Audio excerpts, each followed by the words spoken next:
Endless multiverse, endless multiverse, endless multiverse, episode 29. Hello, everybody. Welcome to In This Multiverse, episode 29, with your co host, Chainsaw and Andy. We have a variety of topics to talk about today. Andy. We have a variety of topics. Andrew. Yes. Oh my We god. have Lex Luthor and Titans. We have Lord of the Rings of Power, episodes 3 and 4. Avengers, the Kang Dynasty has a writer, and a bunch of Constantine news that dropped, of course, today. Hello, everybody. Welcome to the show. We had talked on Wednesday, Andy, and there wasn't a lot on our plate in terms of news. Mhm. And as we always say, when there's a slow week, something's going to happen on Thursday or Friday, and mostly it's been Fridays. And so, of course, all this Constantine stuff came out. How was your week? It was it flew by pretty quickly because there was just so much to do. What about yours? It's been like the first part of it was intense because we were filming and editing on Cobra Kai season 5, finishing all that up.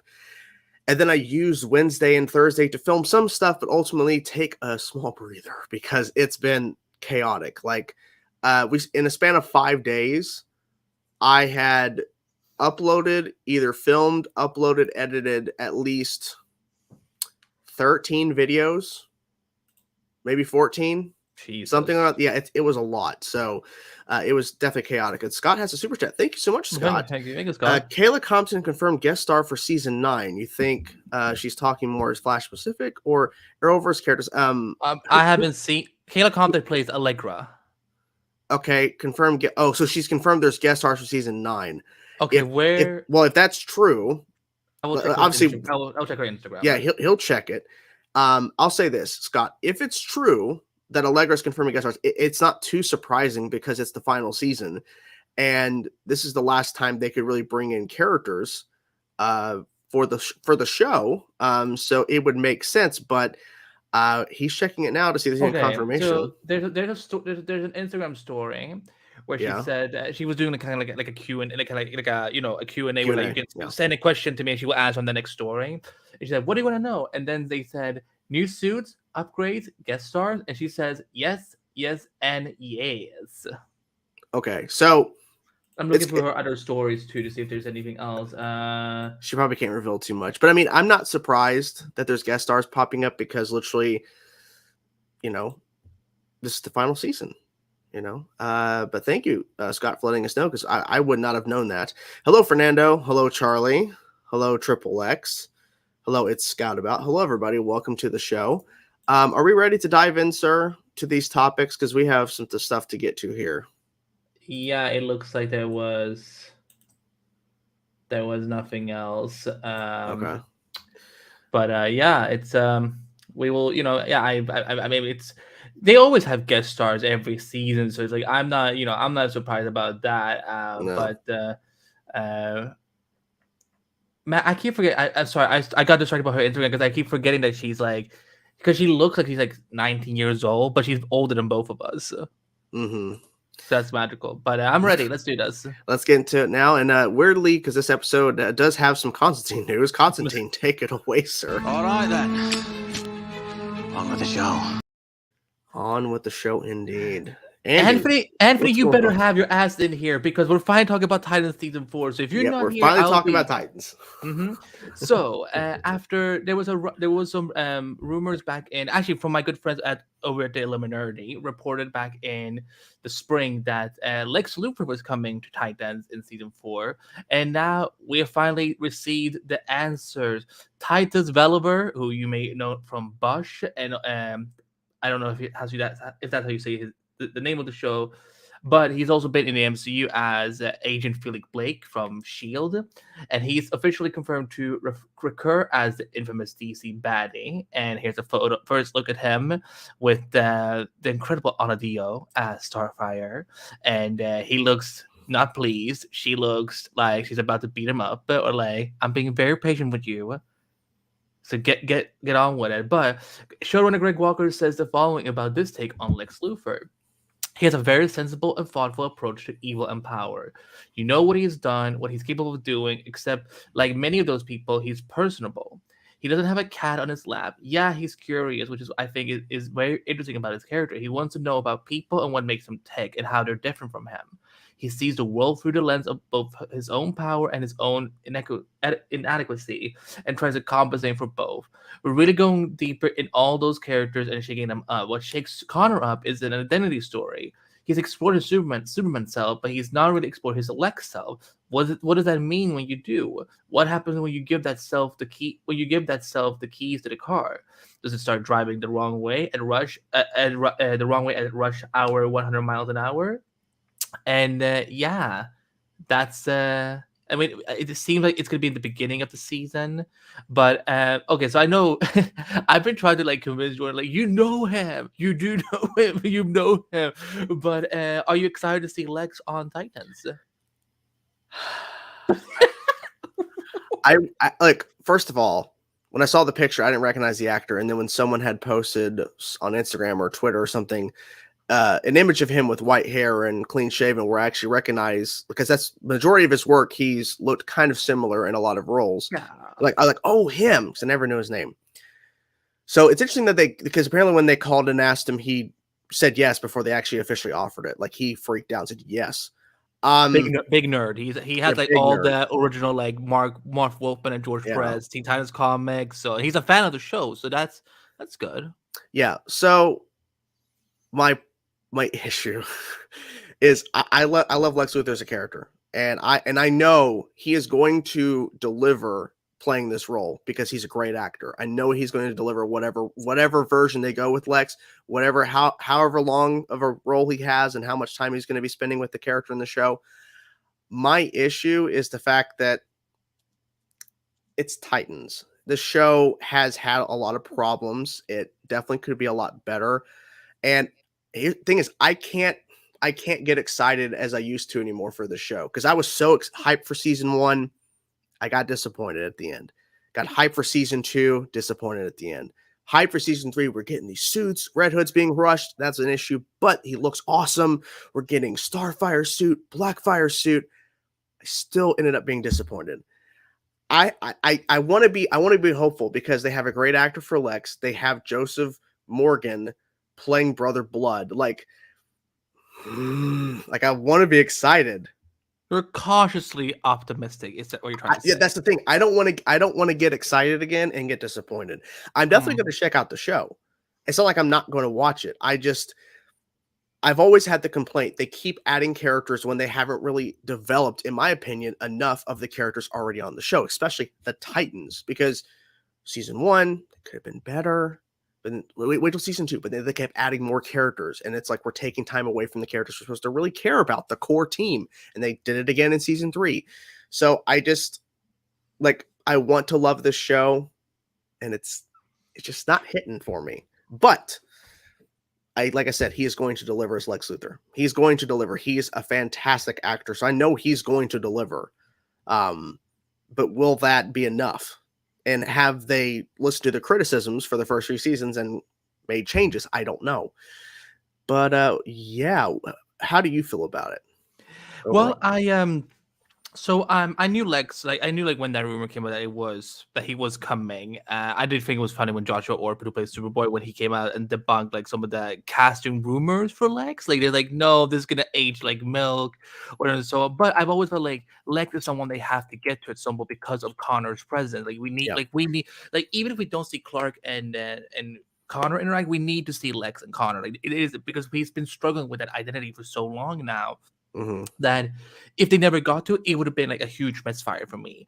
So Titus is amazing. So I'm like, the fact that he's a huge comic book fan himself and he loves the show, and just hearing that story that Greg was telling him and telling Entertainment Weekly about when he called him was just like, okay, this will be, it will be fun, and I think it's gonna be, it was obviously a good experience for him then. So for me, my issue with Titans has always been similar to what Jordan's saying, is that they do have a lot of characters, and I do think that season 3 was a significant step up. Like season 3, the finale was like the first finale that I actually like enjoy, because the season 1 finale, we know that was not the original season finale. You know, there's the Um, release the Titans finale, release the season 1 cut. We saw footage from Crisis. They did show a little footage of the original, just like 2 seconds.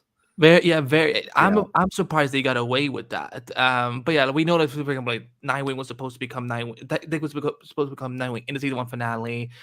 Donna was gonna have a bigger role. Raven was gonna have a costume. Starfire was gonna have a Yeah. costume. Mhm. But I think season 3 was a significant step up. You know, I feel like, for example, like with Dick, they really fixed a lot of things with Dick Grayson, and you know, I do, and I think that now that we've lost Hawk and Dove, for example, and I know like. I think Wonder Girl is supposed to be back, but not like have like she's not gonna be in every episode. And so I think that now, and we, you know, because so far they haven't added any new Titans. They've, you know, like we have, you know, the only new character we have that is now on the team is Tim. Yeah.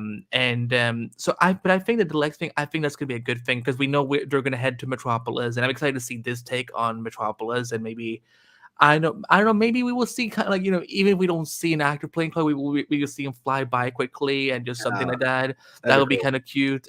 We have some super chats we should get to. I guess this is more for you, Jordan. Scott Edwards says, "I hope Ahsoka the series has awesome fight scenes." I would hope so. I mean, she literally is a badass, so we need it. Yes. I mean, if we don't, then don't do the show. Kidding. Yeah. Another super chat for Scott Edwards. Thank you so Thank you, much. Scott. Thank you. You think Ahsoka and Boba Fett will be in Mandalorian season 3? I think Boba Fett's more likely than Ahsoka. I think because, especially, I mean, we had talked on the show about Mandalorian popping up on Boba Fett during the last 2 episodes of the show. I think his last 2 episodes or he popped up episode 5, I think, and then he was kind of appearing. Yeah. Anyways, so I think that's more likely, since we had Mandalorian pop up on Boba Fett, the Book of Boba Fett, that it would make more sense for that. So I think that'll be the tie-in. I think Ahsoka's possible, but Boba Fett's more likely, especially if going to Mandalore. Yeah.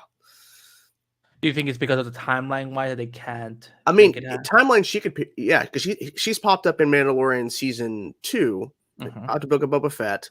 So it's possible, but I feel like based off her going off to find Ezra and having Hera and all that kind of stuff, I feel like that's going to take time.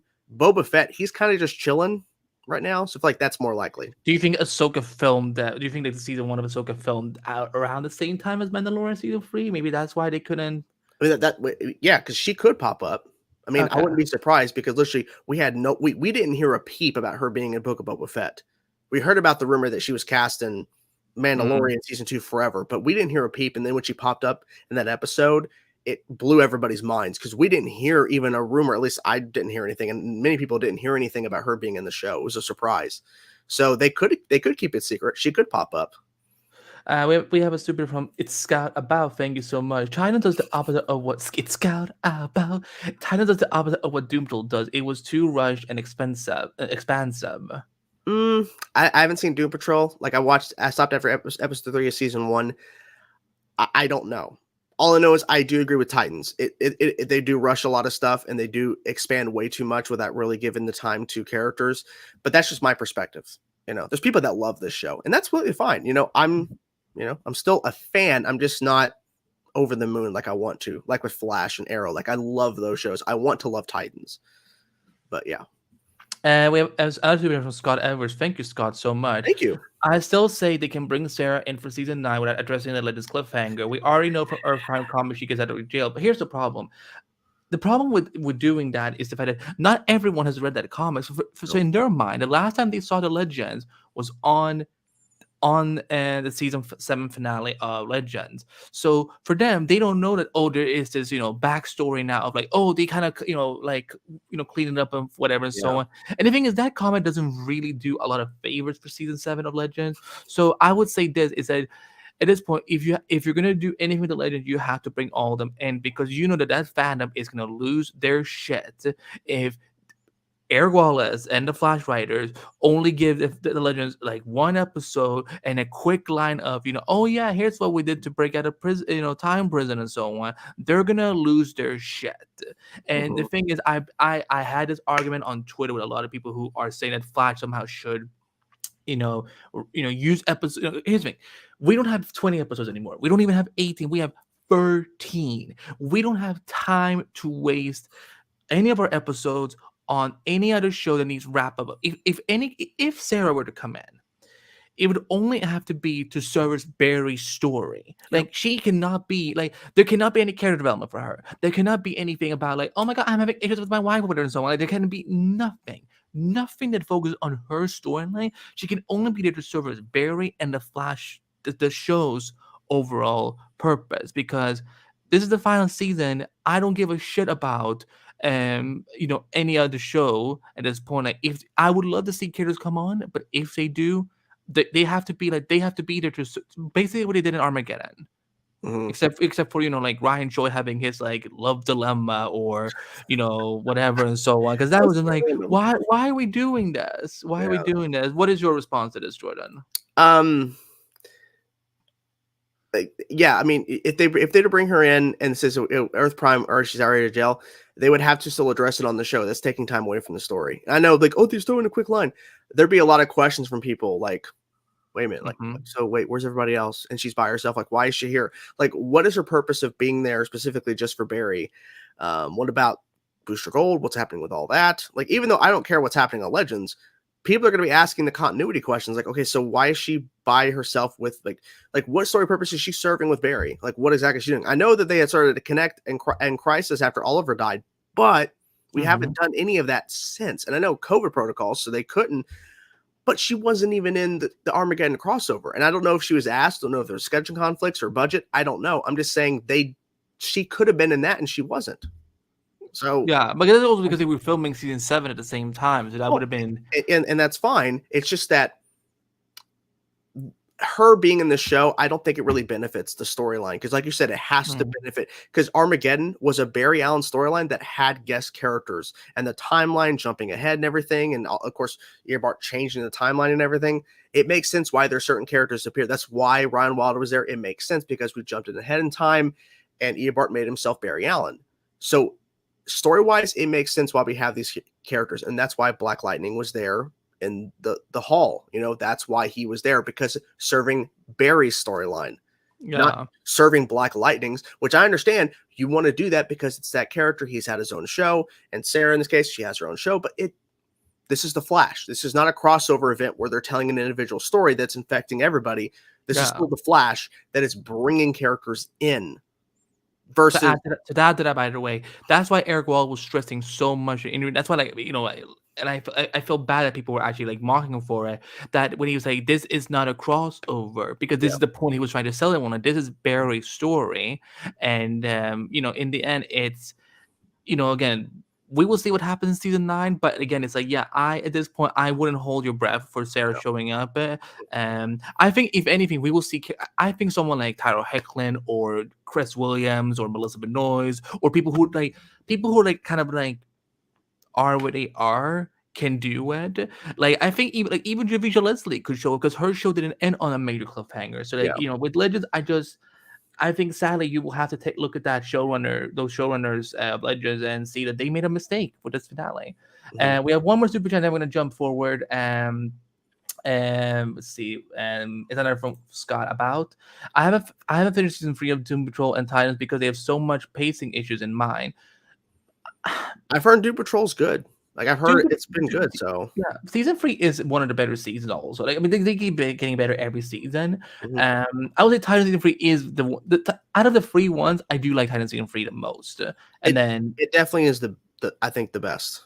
Yeah, and then lastly from It's Gotta Again, I can't wait to see Klaus as Brother. I love that. I love the Did you ever watch Legacies? No. We had discussed the finale and how there was like a video camera, like how he popped up in like the afterlife or something, and he was there. Did you know he said that he filmed that while he was on Titan's set, and he told people on Twitter, look out in season 4 and see if you can tell when I filmed that episode, that's cameo for Legacies. Oh, I mean that's cool that they still got him to do it. It's nice that after. I mean, I maybe one day I'll watch Legacies, but the originals, that's like top tier stuff. Thank you. This sweatshirt. And real quick, you disagree with me, but that's cool. People with mutual respect. That's the beauty. Like with me and Andy, we have difference of opinions. And the thing is, at the end of the day, we're not here to shit on other people for their opinions. We're here to mutually disagree, or just have that mutual respect, the fact that we have different opinions because we view stuff differently. You know what I think? I think that you leave a trail of bodies every damn place that you go. I sure do. I sure do. Yeah, I mean, it's good that he's excited for filming. He's been the Yeah. dude has been he's been sharing, he's done Instagram lives. He's been answering people's questions on Twitter and so on. Like, the dude he's fucking excited. yeah. And the thing is, I love Joseph Morgan. I watch enough of him as Klaus, but although I hope there is a character in Dynasty season 4 where, because whenever he screams Rebecca as Klaus, Rebecca. Yeah, I would love something. Rachel, Raven, That'd be great. Yeah, that'd be great. We're switching gears now to Amazon with the Rings of Power. So we're talking episodes 3 and 4. Are we talking spoilers or no? Are we just kind of being general thoughts? No, of course we're talking spoilers. Oh, okay. I guess we're talking spoilers. Well, I personally won't, because I really don't have any spoilers things to really say. So I had seen the first 2 episodes when they dropped that Thursday evening or whatever when they came out a couple weeks ago. And Andy asked if we could talk about it on the show, and I said okay. So I watched episodes 3 and 4. Of course, episode 4 dropped today. I tweeted this out, and I'm not really enjoying the show that much. I'm not really enjoying it, and I at first I felt bad because I'm like, this show is trying so hard to be good, and I think Galadriel's storyline, of course, we see Galadriel here. I think the storyline they had established in episode 1 was the best the best part of the storyline in terms of setting her up against Sauron and why she hates him so much, why she's going after him, and why she's tracking him down. Ever since then, the storyline hasn't really hit as well as I wanted it to, and I feel like some of the other storylines are just not hitting as I want them to. And it's unfortunate, but at the same time, I have to be honest. Now, of course, there's people out there that are hating the show no matter what, and they're not looking and they're not being unbiased. They're being biased against certain things. Let's just say that. And because they ain't all white. Well, there's other people that have issues because they just don't think it's Tolkien stuff, whatever. But my thing is this: it's a beautifully made show. They spent a lot of money on this show. That intro itself. Yeah. And I feel like overall, it's a beautifully made show. The visuals are stunning. They spent a lot of work in post, because even the actress who played Galadriel did an interview where she was talking how they shot it so long ago, because it feels like forever ago to her, and now it's finally coming out because it spent so much time in post. But I'm just not connecting with it. There's storylines that come up, and I'm just like, all right, I guess.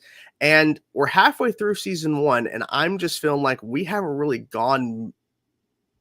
We haven't really the storyline they set up, we haven't really pushed forward enough, in my opinion, for 4 episodes. And these are hour-long episodes.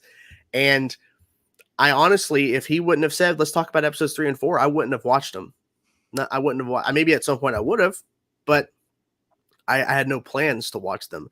But then I forgot, oh yeah, he probably wants to talk about it. And then he mentioned it. I'm like, okay, well, and then I watched him, and but that's all my fault. Yeah. How do you feel about the show so far? Because we are halfway through now. See, for me, I liked it, the kind of slower pacing, because for me, because and this is more of an issue that I had to do with myself, was when I watched original movies, I watched them back to back to back. So for me, I almost felt like I had to, it was a very fasting pace, even though I watched it, I watched the extended cut, so I spent 12 hours watching those movies back to back. But with this, kind of now revisiting that universe, is and kind of, I think episode 3 was the slowest one for me so far. But by episode 4, that image that we just show, that is from the ending of the episode, where now Galadriel and the Queen they're joining forces to go to to deal with the Southlands, because they know Sauron is something is being conducted there. And I like that. I think it would be more interesting to see when all these kind of sort of come all together, because right now with Nori, for example, and that Gandalf or not Gandalf, whoever he is. Again, it would be so simple if he is Sauron, and also why would he go to the Hobbits, or what did they were supposed Harfoots? Yeah, they were called something like that. but I think that Galadriel's story is the most powerful one so far, and because I feel like the show is mainly told through her eyes. Mhm. I thought I remember how dumb the orcs can be, like how dumb, like Yeah, they're big dumbasses, like yeah, so I was like, we had good fight scenes in these episodes, definitely. I think I might like Rings of Power maybe more than Jordan does, and that's perfectly fine. I think for me, like I like the fact that they're taking their time, but I think by the time we get to episode 6, because that's at least that's the one of the last few episodes before the season 1 finale. Um, we need to we need to have a little bit bigger clue of who Sauron is, and kind of just seeing some of these characters all starting to come together, because right, they're all spread, or like some of them are Numenor, some of them are still back in Middle Earth, whatever. And so, but I'm enjoying the show. I mean, the visuals again. I mean, I will be shocked if they don't win like at least like 20 Emmys next year. they'll definitely get nominated for visual effects. Yeah, For sure. definitely. Yeah, And I'm sure Jimmy Kimmel will come and interrupt that moment too. yeah. Because I didn't pay attention to all that. I was like, oh, he did. no, it's fine. It's fine. It's Jimmy Kimmel is the worst. Jimmy Fallon is the worst. We ain't got no good Jimmys. So yeah, I am.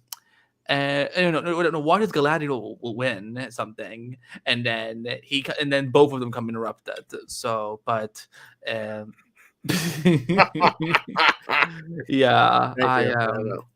yeah, we will see what happens. We will see what happens. But anything else? Anything else you want to say? Like, okay, do you have any new predictions on who? Sauron, Yeah, Sauron. Yeah. the guy that Galadriel's with, I think he's Sauron. Whatever his name is, I don't know his name. Whatever. Hellbring. Yeah, I feel like that's him. I mean, it's too convenient. I mean, literally, they're going to the place where Sauron is doing stuff. Like, come on. I don't know. That's just my prediction. I have no idea. But Scott About says here, Super Chat, thank you. It's Scott About. Thank you. It hasn't established the plot. Episode 4 and 1 are the better ones so far. The only storyline I've connected with is Galadriel storyline. The plot has been established. Sauron is rising in power again. That's the plot. Sauron is rising again in power when they thought he was gone after all this time. Now, obviously, they haven't fully established, but they pretty much have implied that's what it is, because Sauron, of course, was ruling over. Shit went down. We saw that in the opening, bit of the first episode. And, of course, Galadriel this whole time has been running around trying to find Sauron because she doesn't believe he's truly gone. And she's right. He's not gone. And so that's what this is happening. The orcs are kind of, re-emerging essentially. And yeah, that's the plot.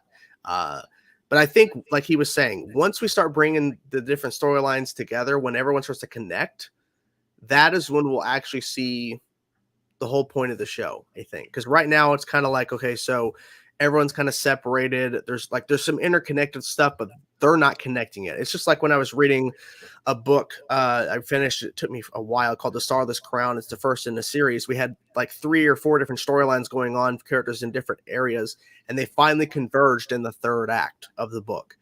And that's kind of what's going to happen here, I think. At least some will connect. I don't know. Do you think all of them are going to interconnect? Maybe not this. I think some of them will by the end of the season. I think some of them will do in next season. I'm sure by for New York Comic Con, like, because Lord of the Rings will be there. I think that's for doing it now, like properly. We're season 2. Mm-hmm. Maybe they will announce something like I don't know if they started writing season 2 yet, because I don't know if I know they have they have plans for 5 seasons, but I don't know if the commitment has been you've been already renewed for 5 seasons, or if they're it's. Well, Stephen Colbert said on stage at the Comic-Con panel that they have got the 5 seasons. I don't know. Okay. Well, I'm sure there will be more like a more formal announcement, because these network studios, they always have to do something like that. Yeah. But yeah, I guess maybe we can revisit Lord of the Rings after season 1 is over, so that Okay. I don't have to torture you. But we're gonna move to what is the next topic. I'm scrolling up because wow, our Google Doc has gotten very long. Okay, so we're gonna move into the Marvel Universe now. So we have a writer for Avengers 5, the Kang Dynasty, Jeff Loveness, I think that's how you say his name, who wrote Ant-Man and the Wasp: Quantumania, which comes out in theaters next year. We'll officially do the script for Avengers 5, and yeah. we have a writer, now we have a director. What do we think of this, and what could this mean that maybe Ant-Man 3 will do some set? We know that Kang the Conqueror is in the film, at least a few versions. Like here's the thing, I honestly don't know much about this movie because I haven't really asked about it. Also, I don't really want to know anything about this movie. So like, but do we think that this movie will do some setup for the Kang Dynasty because of this dude's involvement? Yes, I think it's pretty clear because we had a version of Kang in the end of Loki season 1, and they had established after the timeline shift that there's a statue of Kang, a statue of a version of Kang that we see at the end of Loki season 1 after the meeting of the one, I forget what the name was of the version, but Jonathan Majors was great in that scene, that long scene. So oh yeah, it wasn't long. Now you think about it, because I'm like, it quite a bit. I mean, I think there was like some cutting away, so they kind of cut it up, but still, like that was a long sequence. Did you have to cut in? Like, how did you deal with that in editing when you did the reaction for the episode? I was able to cut around stuff. It's just like I think that he's kind of like he's in one area for the whole in sequence, but they just cut it up where they cut away and went to. I think they went to other stuff during the episode, so it helped with that. But so we know he's in Quantum Mania, and having the writer who's wrote Quantum Mania to do Kang Dynasty makes a lot of sense because this is the first film he's officially introduced. Plus, I think that means two things with hiring him for Kang Dynasty. One, they have faith in his writing because he wrote Quantum Mania, that they're going to bring him on to do an Avengers movie, especially this with Kang.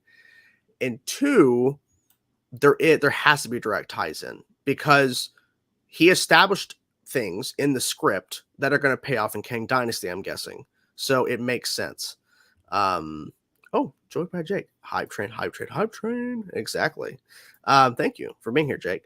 But yeah, so I think this is good. This is good news. I mean, obviously, we haven't seen Quantumania yet. If the movie is like it's meh, then we should be worried because he wrote that movie and he's making an Avengers film.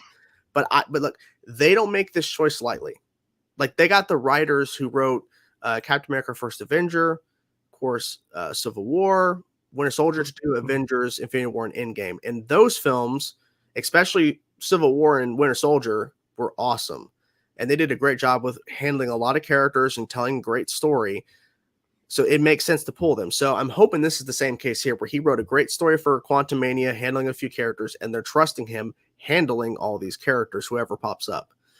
How do you feel about it?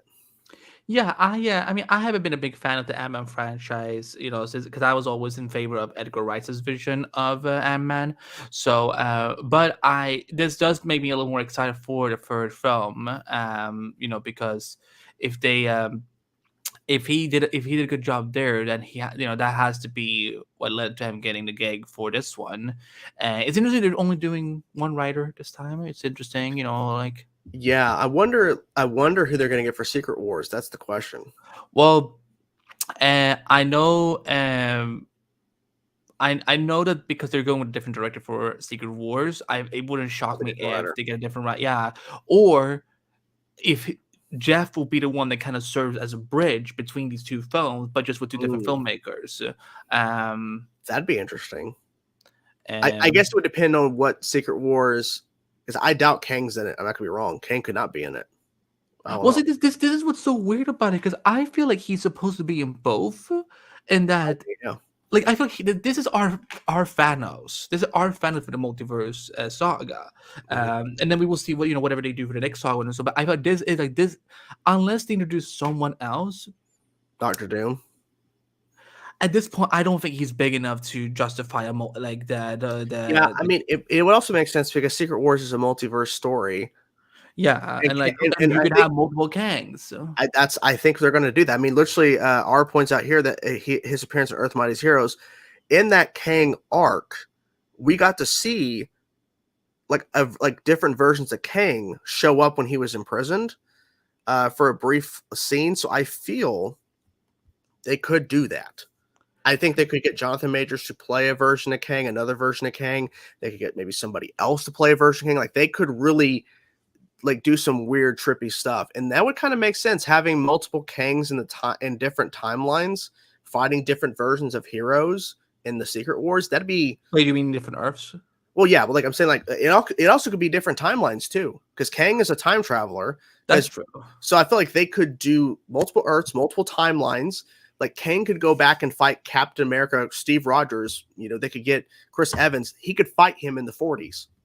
It could happen. Don't know. He goes and makes him Captain Hydra.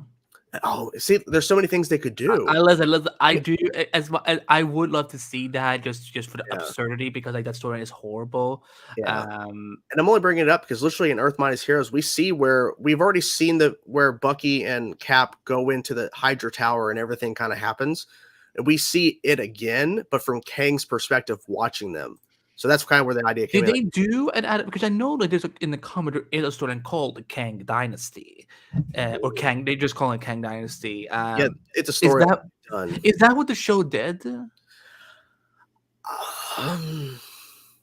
I'm trying to remember like what exactly the Kang Dynasty storyline like was versus what the show did. I think the show. I'd have to ask Joshua Fine because he worked on the show. I actually emailed him tonight about doing another thing again, but I think what their pretty much focus is they were trying to tell a multiverse story, or like not multiverse, but a timeline story, because Kang's future, like at year 4000, was completely disrupted by Cap's decision, but it wasn't Cap, it was Skrull Cap. So I don't think it was the same thing.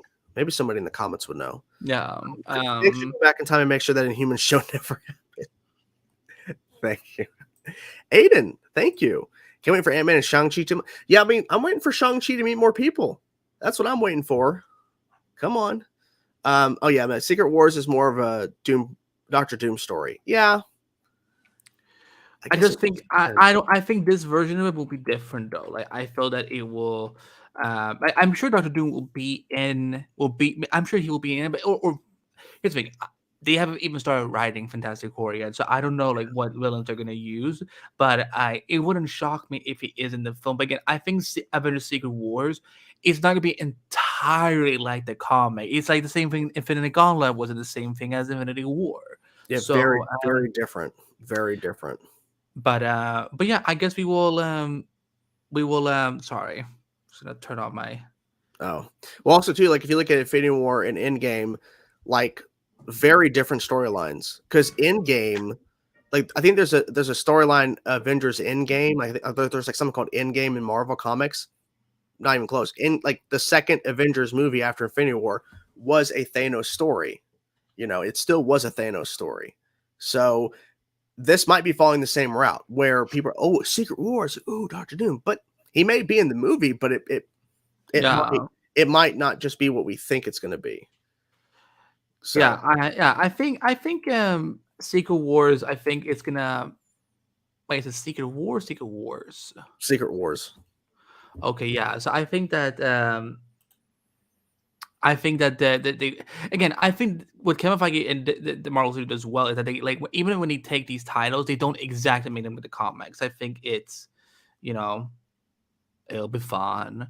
Yeah. And again, I think they're going to pull from the modern day Secret War storyline, because I know there was like one maybe like before you and I were even born. So yeah, they revamped it or did something. Yeah. Is it time to watch something? Yes. So guys, he brought this up Wednesday, I think. Mm-hmm. Yeah. And we were. I mean, when I mean, at this point, it's becoming all merged, because we're like basically like one of us will call each other every day, basically, because I guess we're bored, so why not? So a couple days ago, a leaked trailer came out that is not actually a leaked trailer, and leaked. It's not actually leaked, and we're here today to do a little reaction to said leaked trailer from Corridor Crew, who did a little Batgirl leaked trailer. So. We're going to be watching that right now, and we're going to make it a separate video and everything for people to watch. But we want to check this out, because I was scrolling on TikTok on my For You page, and it popped up, and someone was like trying to film it like they were in a theater, like it's a leaked trailer. And I'm like, this is so stupid. And I stopped watching. I just kept scrolling. I'm like, I don't know what this is. But then I found out, oh, it's a leaked trailer. So let's check this out. Let's check out this Corridor Crew thing. Okay, let's. I'm gonna add to the stream. It's gonna automatically play, so I will put pause. Yeah.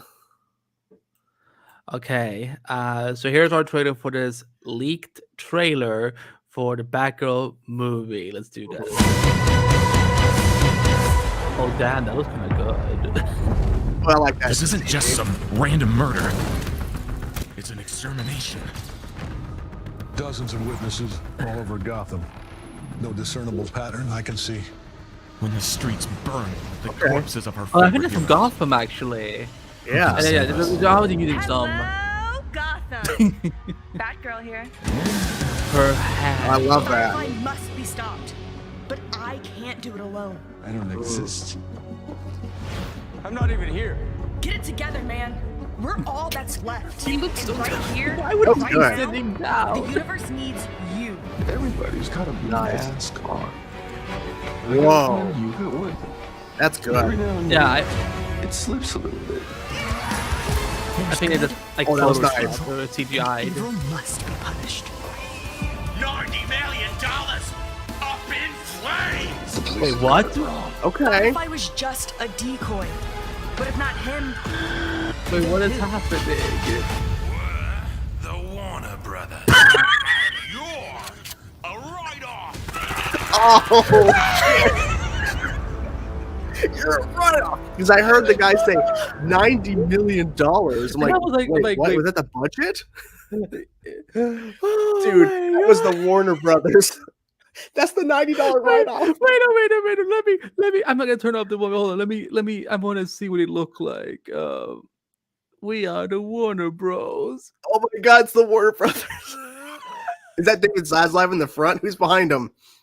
I don't know. Is that Alan Uh, Horn? I don't know what they're doing. Dude, that's hilarious. I love that. Because when I heard $90 million thrown away or something, I'm like, what? And then oh oh, my the God, write-off. that was so. You are alright. Okay, so here's what I liked about it. I've seen a lot of fan-made trailers over the Mhm. years. They basically did a fan-made trailer, but they went a step further. They actually got somebody and got a suit and got her in that suit, and they worked with existing footage plus shot a lot of their own stuff. I like that. So it's like an enhanced fan-made trailer, because a lot of fan-made trailers, they just take a lot of different footage and kind of do some CG work and or do some After Effects work and kind of make something, right? Yeah. This is what's so sad about it. It's good. man. Oh, that was yeah. Oh, that was Walter Hamada. Yeah. Oh, yeah. That makes sense. Dude, that is so funny. They literally created villains called the Warner Brothers for this trailer. That is so freaking good. Oh That was my good. God. I'm glad that we watched that. That was good. Yeah, I'm glad that we didn't actually accidentally stumble upon it. Yeah. Well, I mean, like I Uh, said, someone tried to film it. Like, Yeah, it's so weak. it kind of reminds me of the Spider-Man No Way Home situation. They kept like putting out leaked trailers before the official trailer first Oh dropped, yeah, that was and they're messy. using really bad like Photoshop images of Toby or something. It's like, wow. But yes, we have Speaking DC. of bad, so you know, we live in an era now where a Batgirl movie cannot happen for whatever reason, but we can have a sequel to quote unquote Constantine. Deadline and Variety broke the news today that Warner Brothers is officially going ahead with a sequel to 2005's cult followed Constantine movie, with Keanu Reeves reprising the role as John Constantine, with director Francis Lawrence set to return to direct. Akiva Goldsman, who's actually involved with Titans, he will write a screenplay and produce the project through his Weed Road Pictures alongside Bad Robots, J.J. Abrams, and Hannah McHella. It grossed over $200 million in 2005. And then nothing happened, and until we got Matt Ryan as Constantine. But what has now happened because of this? Well, ladies and gentlemen, so the Justice League Dark franchise is now a little bit in a bit of a shakeup. So the Constantine TV show that has been in development from J.J. Abrams, as well as the Madam X show, which Madam X is Madam Xanadu. And why did you just call him Madam Xanadu? This doesn't make any sense. Why did you just call him Madam X? Those shows will no longer be moving forward on HBO Max. Deadline and Variety confirmed that Warner Bros. Is shopping those shows around to other platforms. But yeah, apparently the same studio that defended $800+ million for Batman vs Superman was not profitable, but yet let's make a sequel to a 17-year-old film that barely made $300. So, Jordan, what are your thoughts on this? I'm shocked about the second Constantine. I haven't seen that movie in a while. I've seen bits and pieces recently, but I haven't seen the whole movie in a while. I think it's too little too late, honestly. Yeah. But then again, Top Gun Maverick, that movie came out 30+ years after the first one. So who am I to say? Jordan, what? Tom Cruise versus a Constantine movie from 2005. You're also talking about Keanu Reeves, who's also a very popular actor too. And Top Gun, Constantine. I understand, but Top Gun didn't do well at the box office either when it first came out. It wasn't like a big hit. It took time. Now, this movie's not going to make Top Gun Maverick money. It's not going to do that. And I honestly don't know how good this movie is going to do box office wise. I don't know. If it even happens. That's the thing. It may not even happen. Now, before we jump over to the TV stuff, I think this is showing David Zaslav's plans. He wants to focus on movies. He wants to focus on that.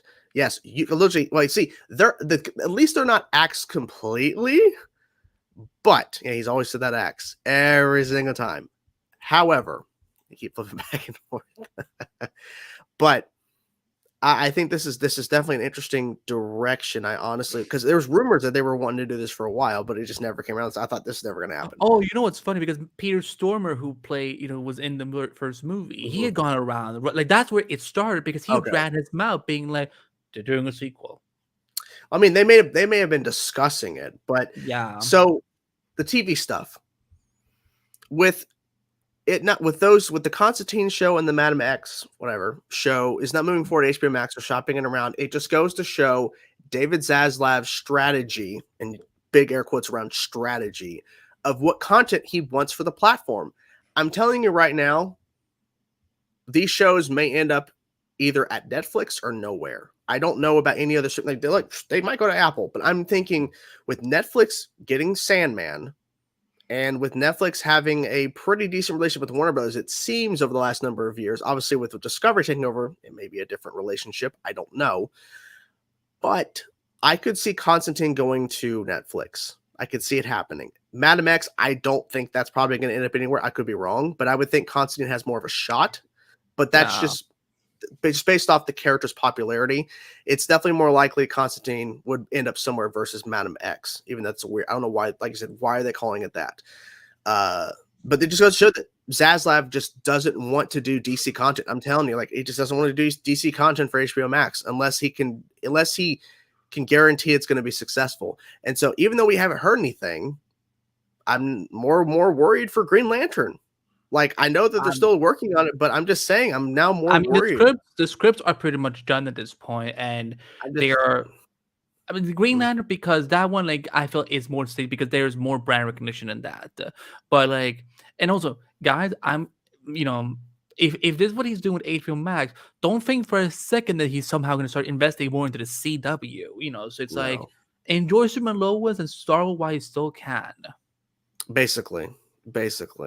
And there's a whole thing, Triple X pointing out, there was a whole thing about where there might be some sort of merger. I don't know. Will the government even approve of that? That's what I'm saying. People say, well, Disney, they approved the Disney Fox deal.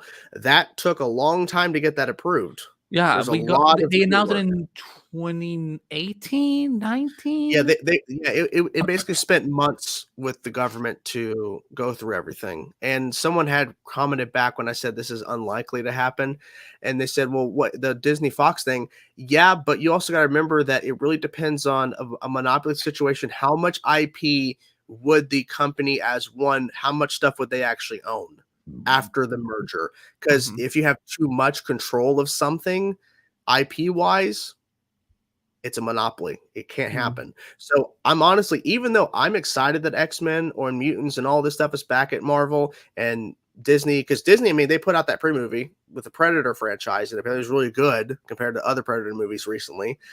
But I honestly would not have been surprised if it would not have went through because of literally it absorbing an entire studio. You know, that's a big shift in Hollywood, taking like one studio absorbing another one entirely, and two big ones as it is. So yeah, there's a rumor. Thank you for Scott about it's a rumor NBC, Peacock, Universal, Warner Bros. Discovery are going to combine. That's too much. Yeah, that's not going to happen. If that was to happen, it'd be too much under one umbrella. There'd be too much content. And who would run that? Would David Zaslav still run it, or would it be a combination of things? I don't know. I my thoughts on the whole thing is maybe what we should do, Jordan, maybe what we should do is that maybe we should revisit that movie together. We can do like a reaction here or something like that, parts of it or whatever. Because again, I haven't seen it. Like I don't. Go do that. I haven't seen it in a very long time, but I didn't like it because for me that's not Constantine. That's just like they took the name and just put on a trench coat and was like, you smoke, but like we don't really care about the accent, and like everything. I have no problem with Keanu Reeves. I do not have any problems with that at all. But it's just like, again, I don't understand how we're in this format right now where like there are things that could actually make the money are not coming out, but yet this film, again, $230 million at the box office, and you're gonna make a sequel to it 17 years later. I mean, it doesn't not even 17 years because by the time the movie comes out, it might be next year. It might be 25. 24. I mean, because they have to. I don't know if they started writing it yet. When they're gonna start shooting and so on. And given how release dates keeps constantly changing for Warner Brothers, it would be at least 19 years by the time the film has come out. So for me, I am not excited about this. And for me, when it comes to Justice League Dark shows, I think at this point, what they should probably just do instead of doing these solo shows, just start Justice League Dark. Just do Justice League Dark from the beginning. And then if it's successful, then think of spinoffs. Yeah, because you're handling multiple characters at once. You're not just doing the one,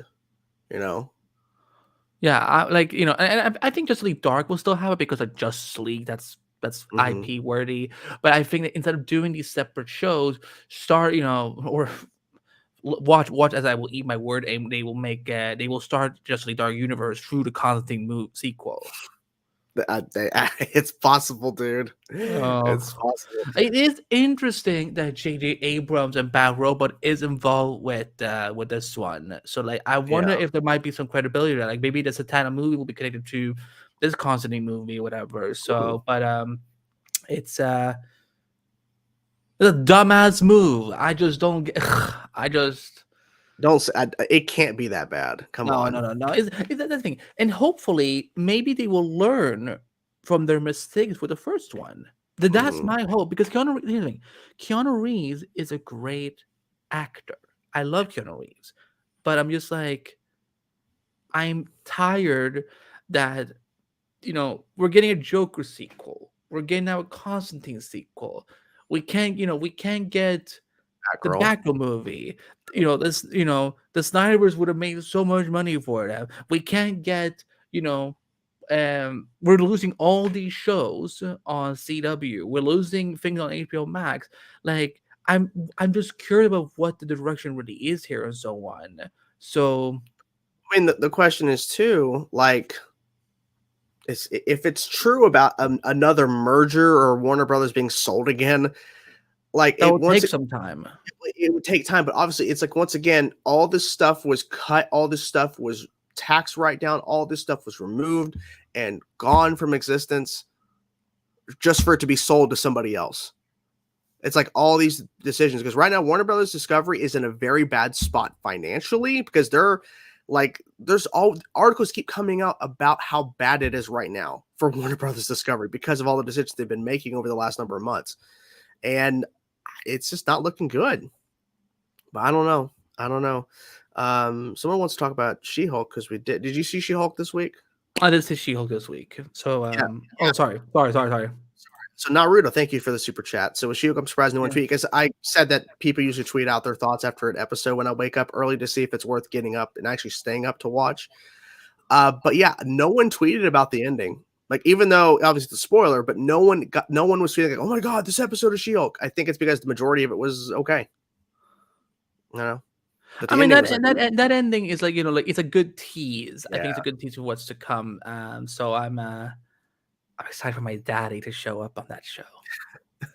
I'm gonna listen. I like when we talk about that episode, because you bet your ass we will talk about that episode on this show. Like I don't care if Jordan gets like the nastiest cold or loses his voice or anything. I'm like, that woman drove me insane. Oh my god, Walkers! Hi, oh my, two oh ends my and god. a Y, but not where you think. That's the thing. Like, I don't even understand what that's supposed to be. Like, you can hear in the name where those letters are supposed to be. I don't know. Jesus she's Christ. She's a drunk. She's a Are we ready to? Any final thoughts before we dive into Q&A, sir? We lost Matt Ryan's Constantine because of this. Yeah. I just, I think we need to play some clips to cheer us up. Okay, let's. Fuck! What the fuck? God damn it! Is that how you feel about losing Matt?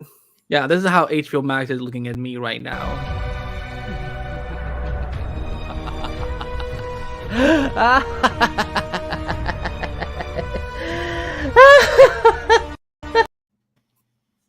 Oops.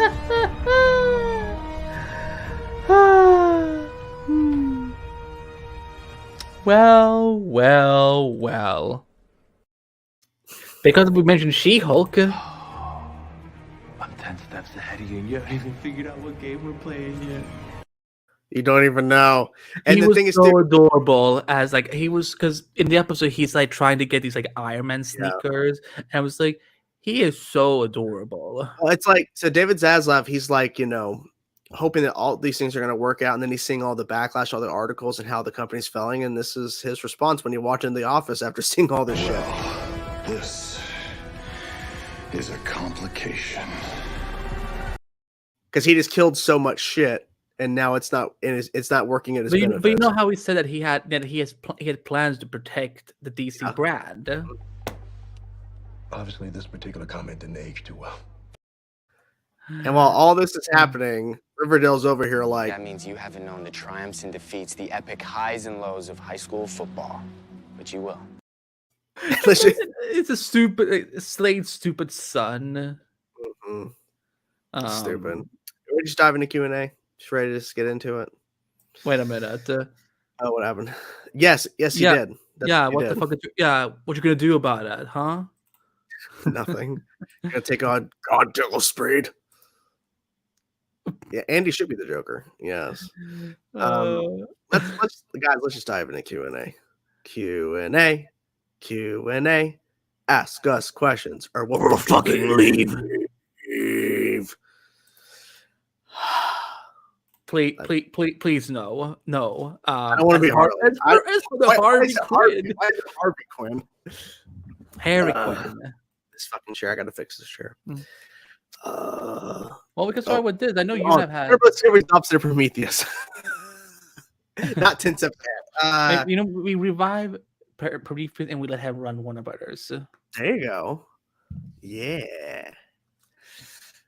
I wish I was more excited for the movie, to be honest. I think when we review, I think you're gonna like it more when you see it. Hopefully. Oh, you're not gonna go see it? I will. I'll see it. Okay, you just went very awfully quiet there, Jordan. Sorry. I got an invite to something, so we'll see what happens about that. Still, you better love the theme song. Damn it, you better love it. Riverdale is top tier. What are you talking about? Riverdale's gonna win all the Emmys. He was good. He was one of the few good things about that movie. Yeah, I would love to see all the stuff he talked about that was cut. There's a lot of stuff that he did that was cut for the movie. I would love to see all that, but Taika Waititi and his demands. I'll be Batgirl. See, get this shit right. Come on. Yes, and the JSA has been active. I guess they've been active this whole time. I guess I have no idea. That's the question. We don't even know. We don't even know. So has the Justice Society of America been active this whole time? That's what's a little unclear. Like, I'm not sure what year this is supposed to take place in, because the way I understood it this whole time that this is supposed to be like before like the present DCEU era. Is that confirmed? That's what I thought this whole. No, that just was my theory. It's just my theory. If I knew, I wouldn't be allowed to say it. But hey, I mean, if John Campbell can go and say shit on Twitter and break embargoes, then why couldn't I? There you go. You'll be waiting a while to watch Black Adam on HBO Max. Probably end of the year. Will season 6 of Cobra Kai be its last? Or will it continue? I think it'll continue past season 6, maybe. No idea. No idea, guys. Amanda Waller is there. That's true. And once they revealed her, that's true.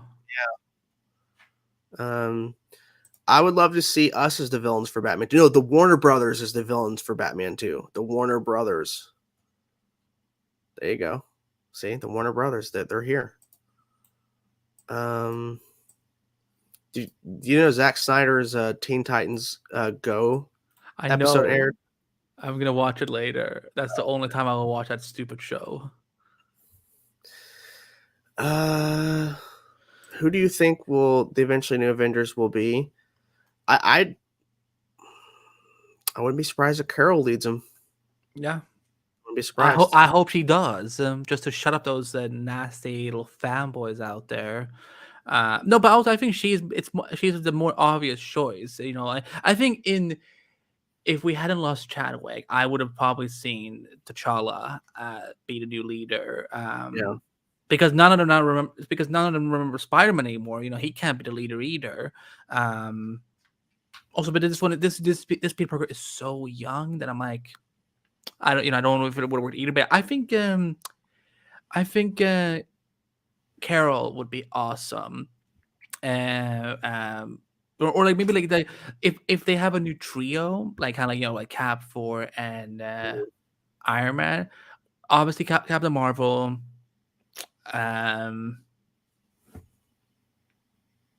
maybe they find a way to bring Spider-Man back into the fold. That's the big question: is if they're going to get him back another contract. Oh, I mean, it's gonna happen. It's just they're probably just trying to figure out how many, is he just gonna do one picture at a time? Is he gonna do 2 pictures? Is he gonna do 3? Or is he maybe like after Spider-Man 4, they just have him appear in, in Dynasty and Secret War. Yeah. Oh yeah, there you go. We can have yeah, of course, the new Captain America. Yeah, there we go. Why didn't I think about it? So Captain America, Captain Marvel, captains, and then. Have you ever tried to sit down to build a universe? No. What does that even mean? I guess like write your own story or something. I have no idea. I mean, I've written stories, but so after high school, I moved to London to study at film school, and there was a script I had written for my senior project that was actually a superhero project. That was like for me, like when I was trying to be a screenwriter, like it was the beginning of like a universe, definitely. But yeah, he did sit down. No, he went into this casket and like, you know what I'm gonna do? I'm gonna put every fucking Harrison Wells into one body. I'm gonna move Barry's mother's tombstone for whatever reason. That was the shittiest thing in that episode after Christ. I'm like, why would Oliver do that? And then also he's like, and I'm also gonna bring back all these villains. I'm gonna fuck everybody up. I'm gonna fuck everybody up. I'm gonna, for some reason, bring back baby Sarah. Like that's just how I imagine. Like when I think about crying, I just think about he's like lying there, it's like dead. The fact that we don't even know if they actually buried his body or not. We don't know if there is a body. I don't think there is. They all of them they just knew that he was dead. Did you see this online about Keke Palmer wanting to play Rogue? You see that? Oh yeah, I did see that some people were like being abusive towards her, and she kind of responded, whatever. I think that would be awesome. Why not? Mm. There's nothing that says that she couldn't be. So we were bringing up the Sony mentioned today about a Karate Kid movie, and apparently it's not connected to Cobra Kai because because Sony is of course making they're producing Cobra Kai, Mm-hmm. but like they're saying the Karate Kid movie, I think it's not connected to Cobra Kai at all. People are saying, well, it could be because they could do season 6 of Cobra Kai and then they do the movie. It's like, but Is it part of is it a sequel to that reboot that they did a few years ago? no, they're saying this is like a new reboot, unless they change course because their comments today make it sound like we're going back to the original Karate Kid. Like, wait, what? Huh? So what you're doing? Here's an article from Variety. Sony Pictures has announced the return of the original Karate Kid franchise to the big screen by dating a new Karate Kid movie for June 7, 2024. While the franchise lives on thanks to Netflix's Cobra Kai series, which just debuted its 5th season on the streaming platform, the new Karate Kid project will be the franchise's first film offering since its 2010 reboot starring Jaden Smith. The 2024 Karate Kid movie does not yet have a synopsis for the studio or cast or crew attached. Doesn't say, it doesn't really say anything about if it's connected or not. Well, because we had heard that they were rebooting it a little while ago, so I don't know. The thing is, too, this is weird timing because Cobra Kai is doing really well for them, and to reboot would be kind of odd. Well, that's just me. Oh, yeah, Danny DeVito wants to play Phil in live action Hercules. Yeah, he does. He does. I don't know how that's gonna work, but I mean, could. Hercules. Oliver's one mistake was not bringing back the original Sarah actress and fight with the current Sarah in a Sarah office about the Sarah battle of the dead. Why would I want to see that? I do want to see that. You want to see a cat fight? Yeah, I want to see a cat fight. Maybe I will. We will see. Favorite of the MCU Disney Plus shows that are complete so far: Minor Falcon, Winter Soldier, and Moon Knight. WandaVision. Complete so far, like as in they've aired all episodes. Like, so She-Hulk cannot be included. Okay, yeah. So it's either Miss Marvel or if it's either Miss Marvel for me or WandaVision, I'd say or WandaVision. Hawkeye. Those are my three favorites. I'm excited for the Marvels. Yeah, I that's like the number one movie I'm excited for next year. Yeah, I'm ready for the Marvels. I'm looking forward to just talking about it here. Like on. Because I haven't, because we didn't do Endless Multiverse back when Spider-Man came out and so on. So like each movie has been like, I think Doctor Strange, I was really excited to talk about it, but the movie was kind of a letdown. And then 4, I was just like, okay, we will, we'll have some fun, because the thing I do, like, I enjoy the movie more when I actually talk about it, like with you guys and so on. So that's, but it's, yeah, I don't know. I'm not really, I'm not looking forward to Ant-Man 3 really. Although because of the new writer, maybe, because now I'm like I have to pay attention to things. I look like who now? Wait, because I used to play Tekken when I was a kid. So hold on, I need to look up Shaheen Tekken. Yeah, Tekken 8 was announced.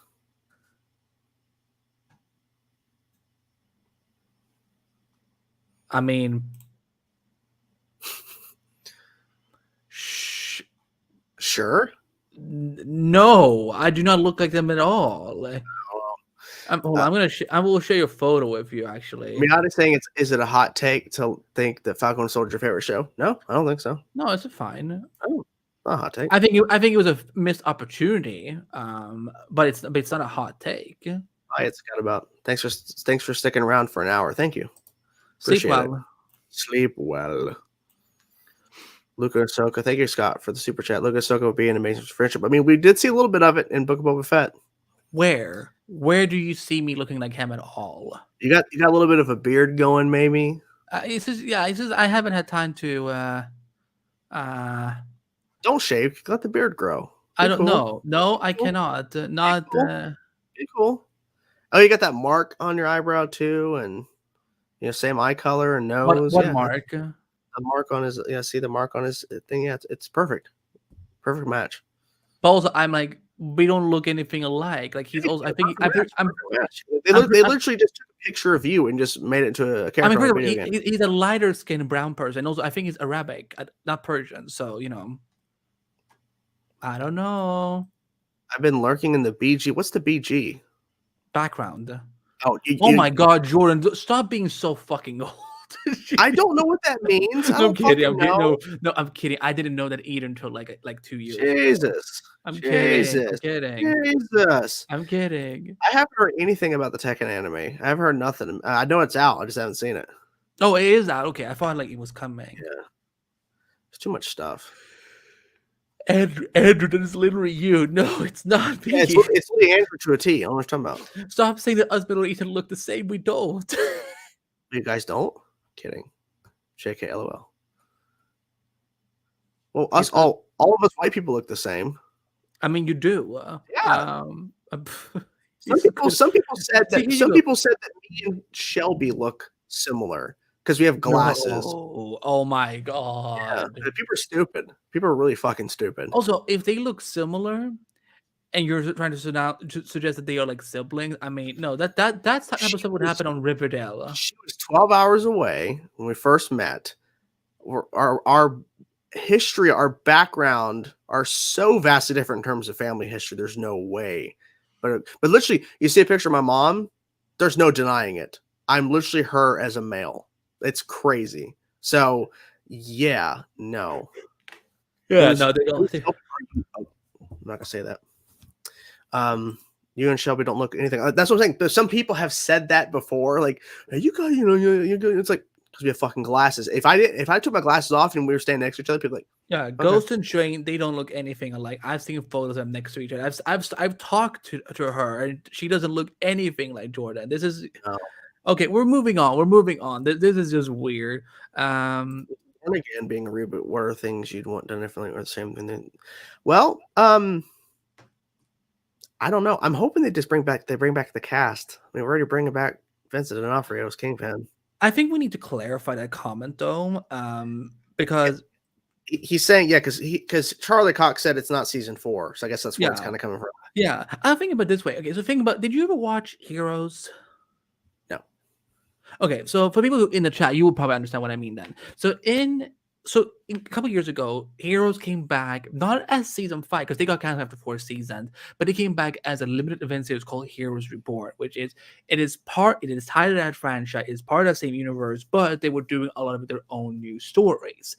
So I would think about it this way when it comes to Daredevil and Daredevil Born Again. Think about it this way: everything that's happened in Daredevil has essentially has already happened, and if they want to reference it, they can absolutely reference it. But I think what they're doing, instead of like doing a season 4, they're gonna do just like they're moving on with these characters in their lives and doing new storylines with them. So, but they're not gonna erase all those 3 seasons. I think it will be something that they elevate more than others from that story, from that show.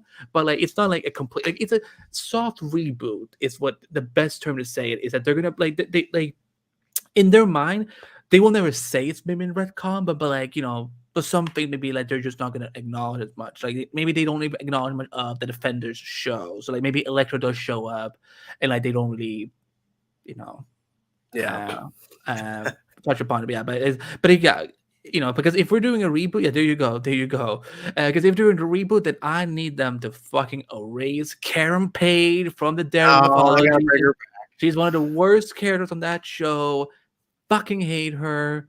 Yeah, there's no resemblance. There's no resemblance. The Metallica show, he was there. He saw us for more than 10-15 minutes, maybe. Talked for a while. How long do you think Chris Evans will play Thor? As long as they'll allow him to. He wants to keep playing the character. I'm over him. I think I think it's overstayed his. He just doesn't like Karens in general, so he just hates her. Well, most Karens don't like me, so and people know what that will know what that. What? I can see you're sharing a screen on the bottom. What are you looking at? I was looking for the Avengers Endgame, like the Endgame comic. Oh. But it's not there.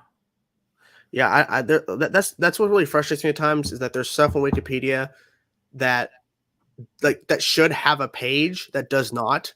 Like when you type in something, it's so dumb.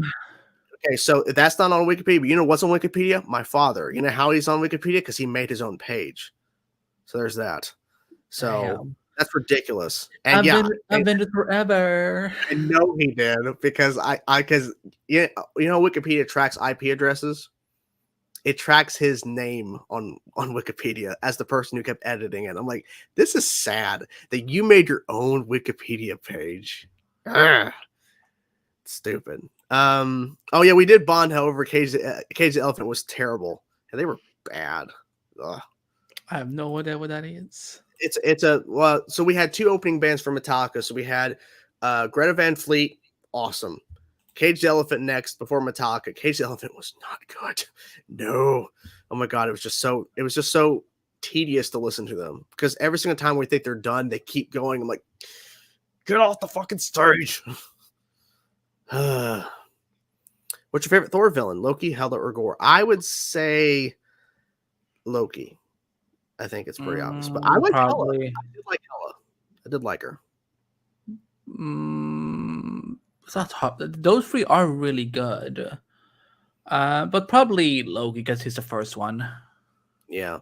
Do you think Planet Hulk could be one of the Phase 5? No, unless they get the distribution rights, which is not or agree to split the cost, and they're like, no, we're not. I still wouldn't even think they would do that.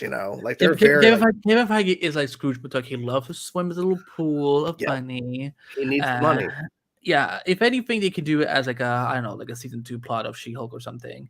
But the anti-fans are gonna go lose their crap. Like, I'm gonna believe they're taking this iconic storyline that I've never read before, but I know it's a Hulk storyline. And I can't put it on She-Hulk. MCU.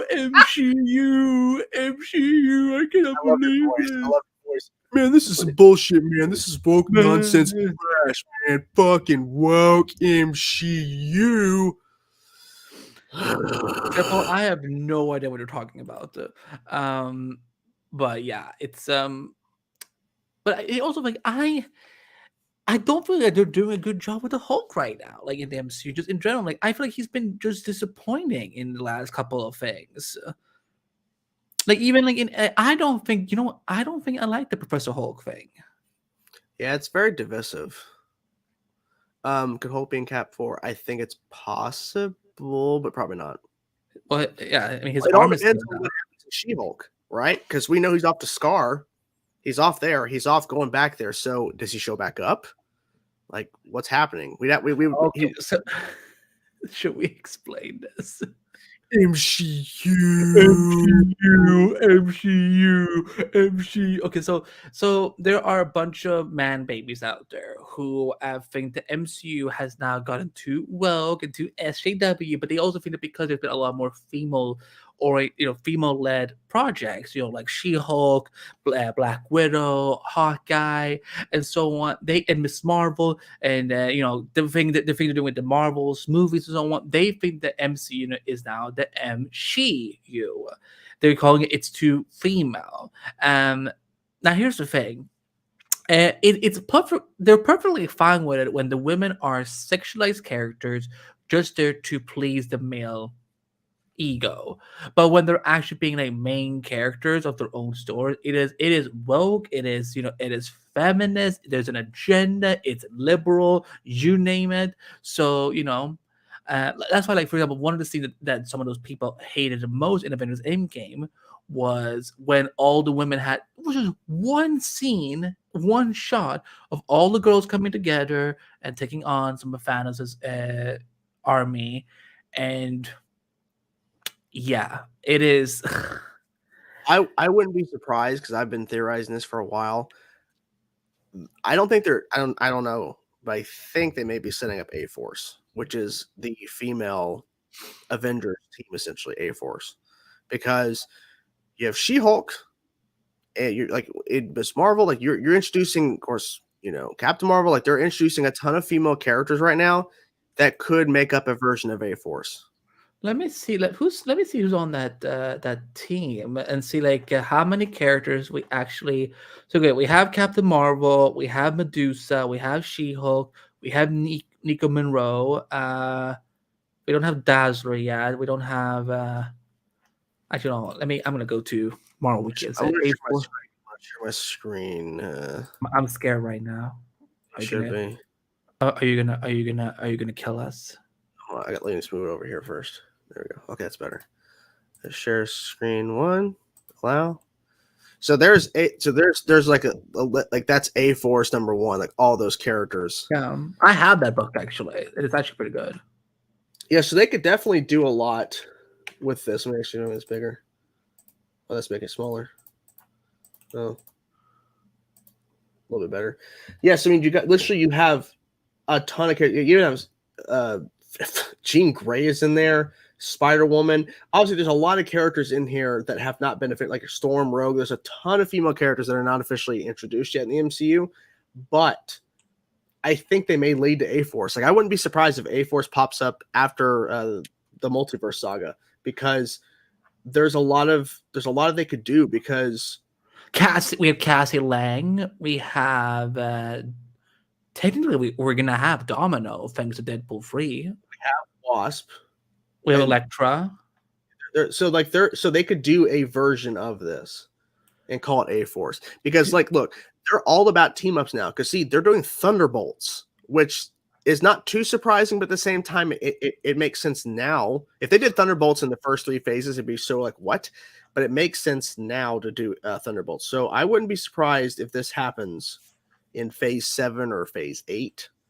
I wouldn't be shocked. I hope that we have 6 A-Force movies, which has all female characters, all female extras, female directors, writers, people working on set. Definitely have a female director for this. Well, I mean, Captain Marvel 1 had to have, had a male co-directed. So, I feel like that was like a couple thing, right? Like they were a couple. Right, but like you could have found someone else. You could have found, and they did for the sequel. But I mean, yeah. And it was a black woman too, so those people are probably even more triggered. Oh my god! I cannot believe all these women of color are appearing in our Marvel movies. I cannot believe they killed Iron Man just so that Captain Marvel can have a bigger presence. You have She-Hulk, you have Captain Marvel, you have Medusa, you have what's her name from Runaways? Nico. Who's this next? I don't know who that is next to She-Hulk. No. The girl with the wand is. Oh no, that's Nico. Okay, so yes, I don't know who the girl on the left is, but you're covering Inhumans. You're covering She-Hulk TV show, Runaways.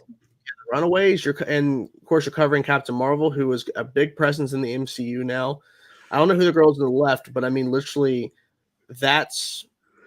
Like, even though that's a smaller team, I mean, I wouldn't be surprised if they go like a round of like 5 or 6 members of A-Force. But I wanted to be 25 women.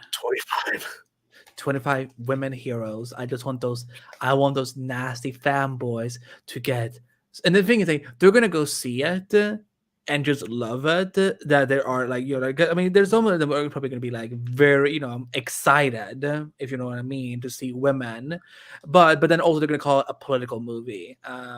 This whole thing is dumb because Iron Man died to save the world. Yeah, but he died. Oh my god! And if you read a She-Hulk comic book, the She-Hulk show is pretty much adapting the She-Hulk comics.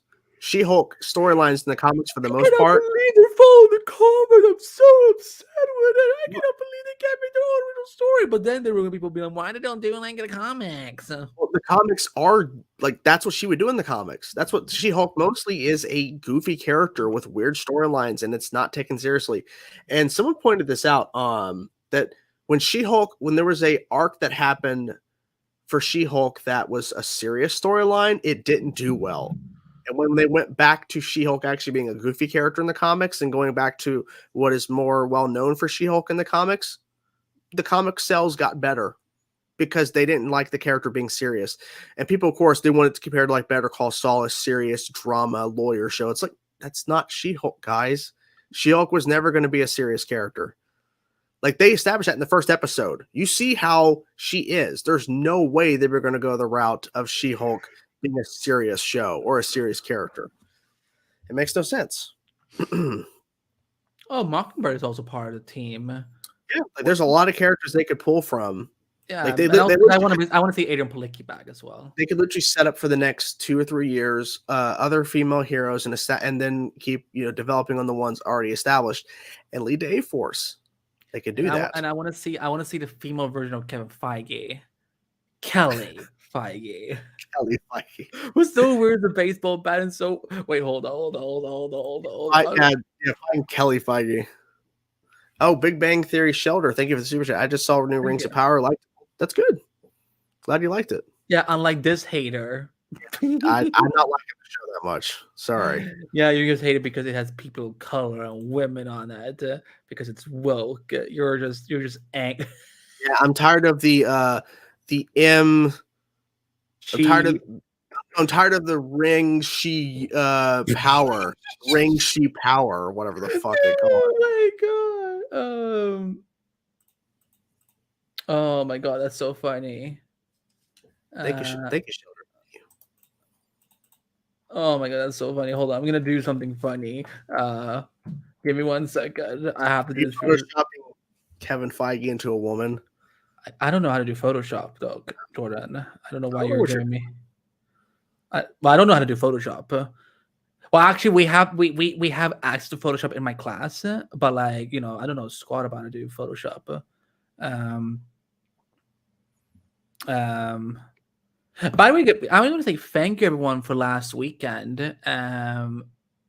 Last weekend for showing up for the live stream for D23. So the video is now back on the channel. So you go rewatch it and just enjoy our reacting to and there's timestamps so you guys can jump to reactions and all that. We really appreciate the support because that was nasty. Do we want to explain what happened? Yeah, so essentially what happened was the live was fine. When it got put on as a video after the live was over, I started recording our reactions to the 4 tricks. I was going to put the trailers out individually. Then I got hit with a block immediately on Tales of the Jedi trailer, and then the stream was blocked. And they claimed that it was Tales of the Jedi trailer and Secret Invasion trailer. And what I had come to learn and basically figure out is that the Secret Invasion trailer they released at D23 is, I think, the same exact trailer they showed at Comic-Con that they did not release online. So they didn't get the copyright handled on that trailer before they released it, and same thing with Tales of the Jedi. So Tales of the Jedi, that trailer, like that copyright block was removed.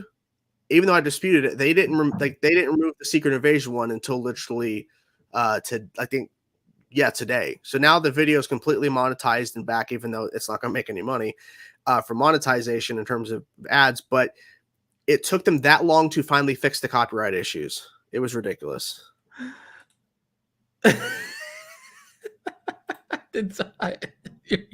Y'all are not ready for this. The ending is definitely the best part, but I think you should definitely watch it, Shoulder. Okay. Ladies and gentlemen, meet Kelly Feige. I ran it through the face app on my phone. What have you done? Kelly's going to come out on stage at D20, not D23, Comic. Welcome to the MCU. God. Look how pretty he is. Barry, what have you done? Barry. Jesus. This is a good question. So with Titans having a Lex, will it be less of a possibility? John Cryer, I don't think is going to pop up on Superman Lois. It's a different Earth, unless they're saying it's the same Lex. I guess he plays a different Lex on Superman Lois. Well, yeah, that's what I meant to say. He's playing. It's still him, but he's playing a different version. But I doubt it because with Supergirl being over, and John Cryer's done playing Lex. Now all of a sudden, Lex pops up on Titans. So to tell you something, they could have got Lex in season 3 of Titans, but they didn't do it. Maybe they just weren't planning it, but who knows? Oh my God, Kelly Feige versus Godzilla. No, Kelly because it has to be like an abbreviation, like a nod to Kevin. Yeah. Andrew, I love you so very much. Cicada. Stop calling me Andrew. Cicada. Oh my God! No, they've already confirmed it. Well, we don't know what Superman Lois Earth's on, but we know Titans is on Earth 9. Yeah, based on and prices. but also an HBO Max show is never going to be part of the same world. They're in the same era as Multiverse, but Super Lois is never going to be tied to any of the HBO Max shows. I don't know my favorite episode of House of Dragon, but they're all good. They're all good. Triple X, I don't know where you heard that rumor.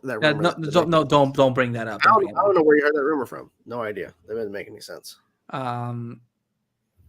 Stop looking at Twitter. Wild look at Twitter. What else are people saying? Let me scroll up to the chat. His Teen Titans Go appearance. Oh yeah, I can't wait. I can't wait to watch the episode. And then never have to watch Teen Titans Go ever again. I did like Teen Titans Go the movie. That's the best episode. Dragons and Houses. Jesus fuck, what a troll. If you were to start a DC TV franchise like Arrowverse, which character would you start with? Superman. Personally. People think I would say Batman. I would, but I think Superman would be more interesting to start with. I would, I will say this: if there's something I like with the fact with the Arrow is how it started. It started with a character who's human, like someone. We started with someone that we can kind of relate to. So I would. What's a good human character? I don't know who the character would be, but it would be great to see a character who is human, but a big DC character that we can kind of like he or she or they could kind of go through this new Arrowverse or this new universe, like it's from their perspective, of like what heroes exist, whatever, and so on. Oh my god! And then they just start kissing each other.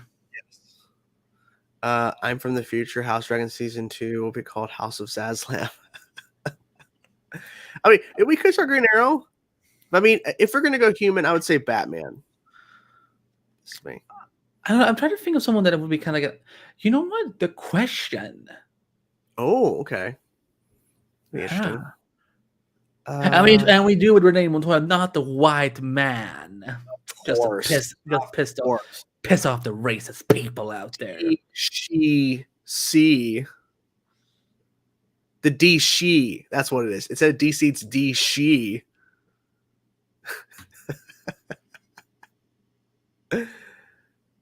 Kevin and Kelly will pull out Loki and Silver. Yeah, they would. Yeah. Yeah, billionaires are so relatable. They really are. Don't you know? We're all billionaires. Yeah. I want to be a billionaire. That's so freaking bad. Universe. That makes sense. I still cannot believe this Constantine thing is happening. You excited for it?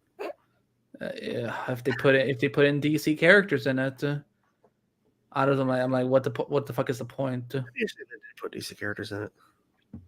Like, who'd you put in it though? But I don't know. Satana. Yeah. What else? Who else? Oh, Dead Man. Etrigan, the demon.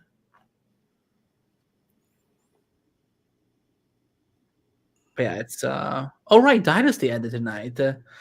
I've never the show. Yeah, the CW has had so many series finales this year.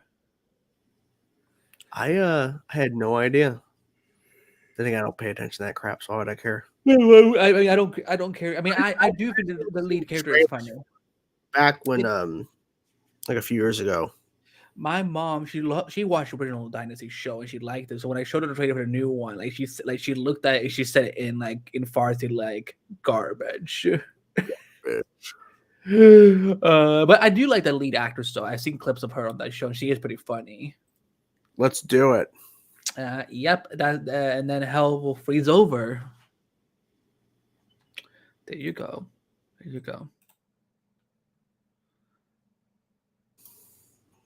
But how much longer do we want to run? By the way, do we have a time frame? Just so I know. For a few more minutes. It was called early tonight. I literally was falling asleep earlier, and I drank my caffeinated drink for dinner, and I was like, oh, okay, I'm more awake now, and I'm getting tired again. Yeah, it's been a long week for all of us. I don't know if she's still sleeping there. I have no idea, but You could always yell, be like, "Are you awake?" I'm kidding. That go over well. Oh my We've been, God, I just saw a tweet that someone said, "I think HBO Max, Peacock, and Discovery should merge so they can make a news service called Max Cock Plus." Cock Max. Me and Shelby, the ghost, my wife, everyone's figuring out who. We started rewatching, and it's been forever since I've seen the show, and I never finished the show, but the show House. It's like a medical drama or whatever. Hugh Laurie is the lead. We started watching that on Amazon. I started watching Bel Air on. How is it? It's good. It's very good actually. Like because I loved Fresh Prince growing up, so I just hadn't gotten time to watch the reboot. But I like it so far. I'm on episode 2. Yeah, I'm gonna I was heavily thinking about it this week, especially after finishing Cobra Kai. I'm like, finally done with that.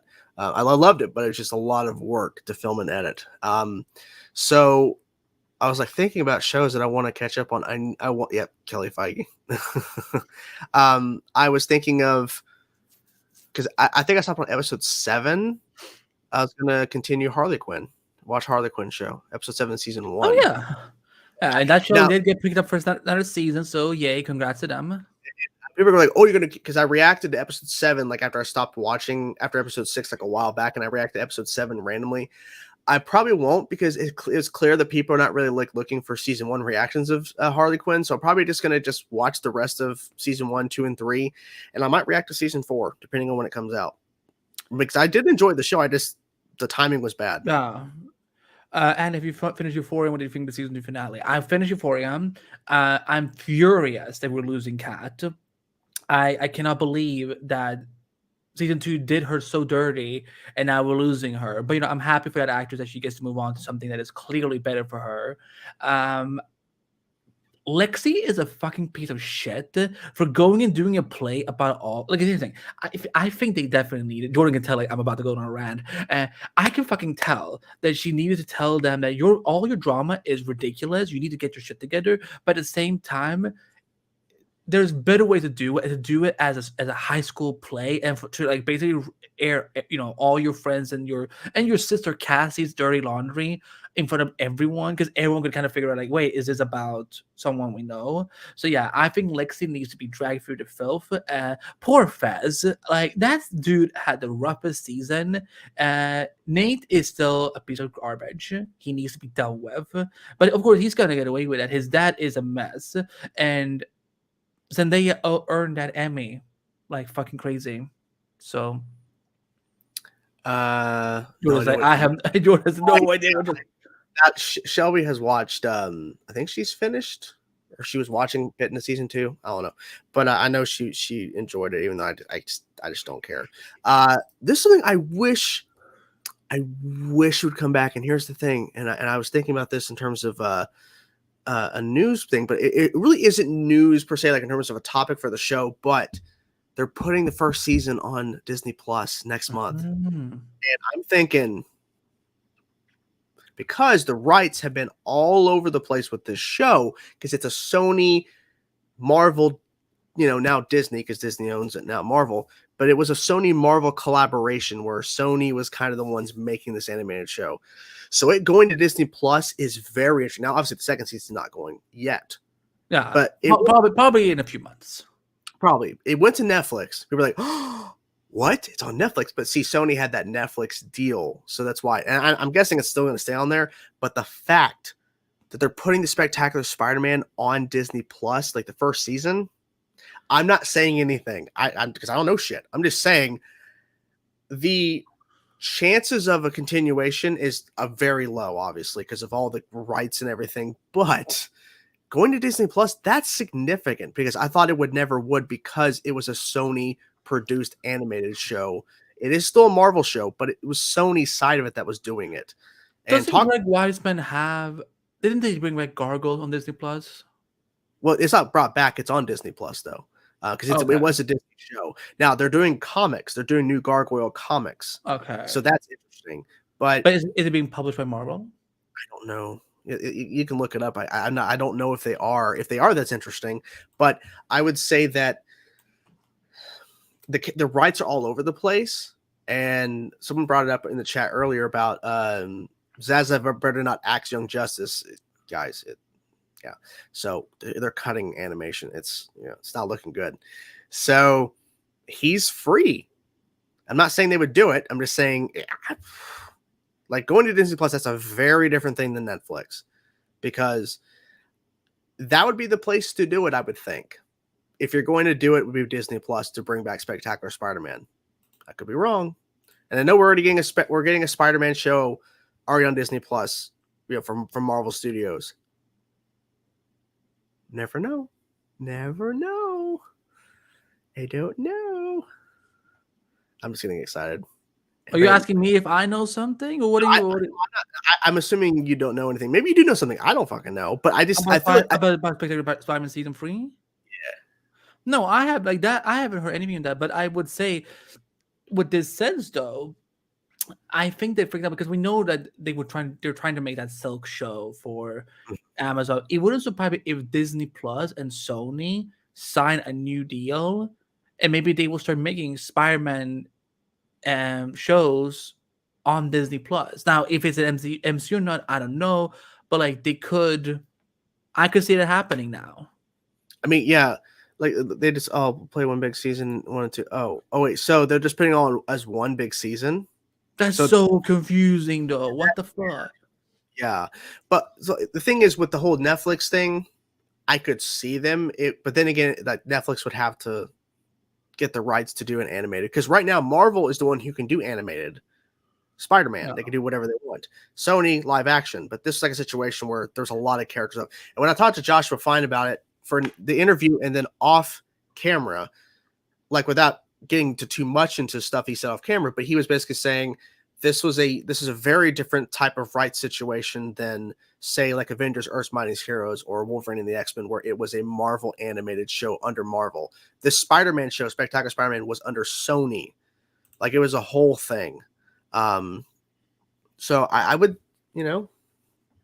look, I think like he was saying, it is definitely, I think the chances have been elevated slightly for season 3 because they're adding it to Disney Plus.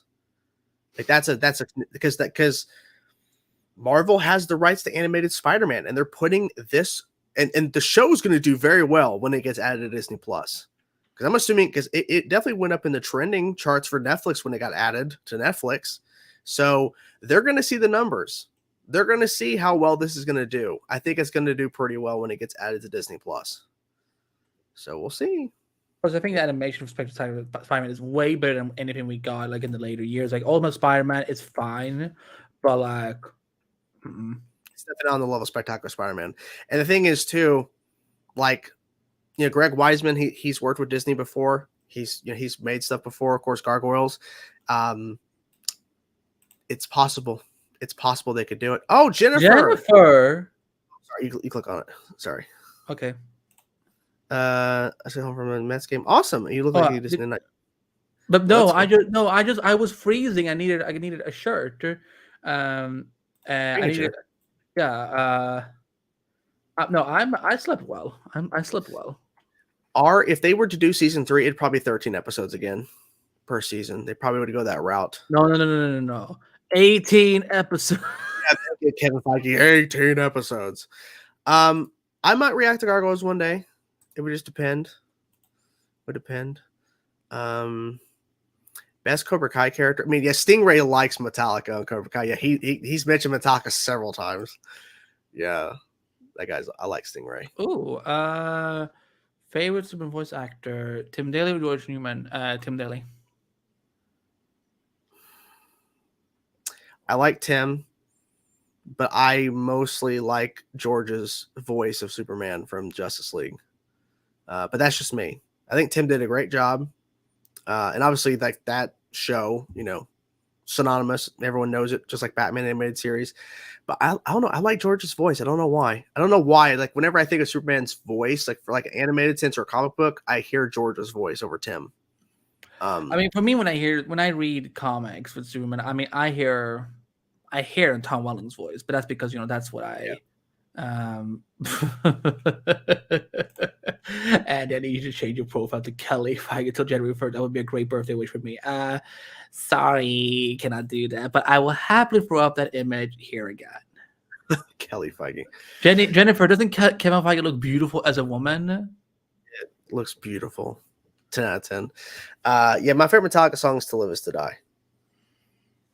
But be careful to guess yours, Black Album. Mine's To Live Is To Die, so your Black Album. Jesus. I don't know. I bet it's a deep cut from Black Album. It's probably not Enter Sandman or Nothing Else Matters. I'm gonna go with Of Wolf and Man. I'll go with that one. Wolf and Man. Yeah, Kelly Feige looks great. IGN approved. IGN approved. I like how IGN rated it a 10 out of 10. That's funny. Oh, IGN. Oh, sweet. What happened? Joshua Fine responded back to my email. Sweet. Do you need a moment? Okay, right, here's it. I'll take you off screen so you can focus. Put me on screen. Jennifer, another super chat. Hi, Jordan. I'm so happy that you're watching Scooby-Doo Mystery Incorporated. There's so much stuff already happened, and that will happen. I cannot wait for you to find out. Put me back. You want me to put you back? Okay, hold on. Sorry, I'll respond to him in a bit because I wasn't expecting him to respond now. We're doing a show, Jordan. Sorry, there's a notification. I'm kidding. Pops up sometimes. I think Gmail is like it's copyright. Well, I'm so happy I'm watching Mission Incorporated. There's so much stuff already happening. Yeah, so I love how the first two episodes, of course, the first episode establishes this version of the Scooby-Doo gang, and then the second episode, like Mr. E, this guy. It's like it's interesting, and the whole Gator family or this Gator people, like it's bizarre shit, but it was fun, and the visuals of that episode was great.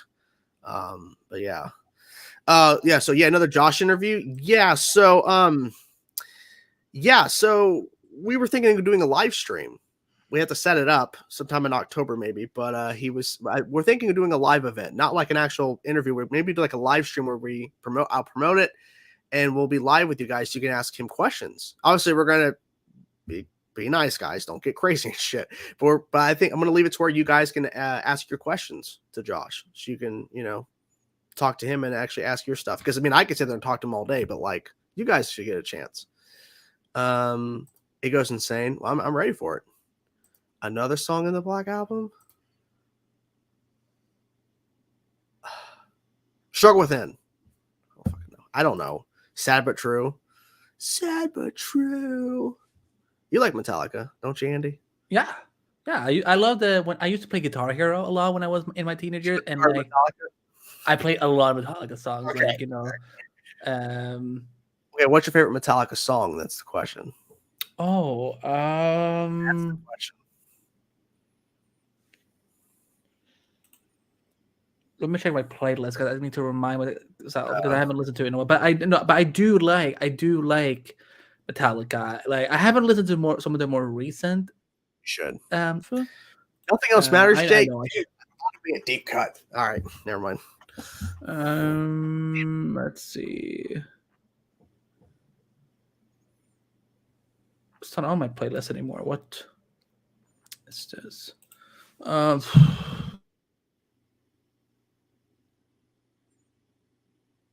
What's Metallica? Are you kidding?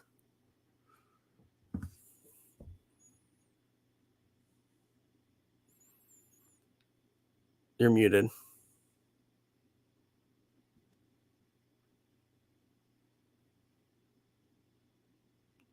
I can't hear you. What happened? Oh, I actually bumped my microphone, so it unplugged itself. Oh.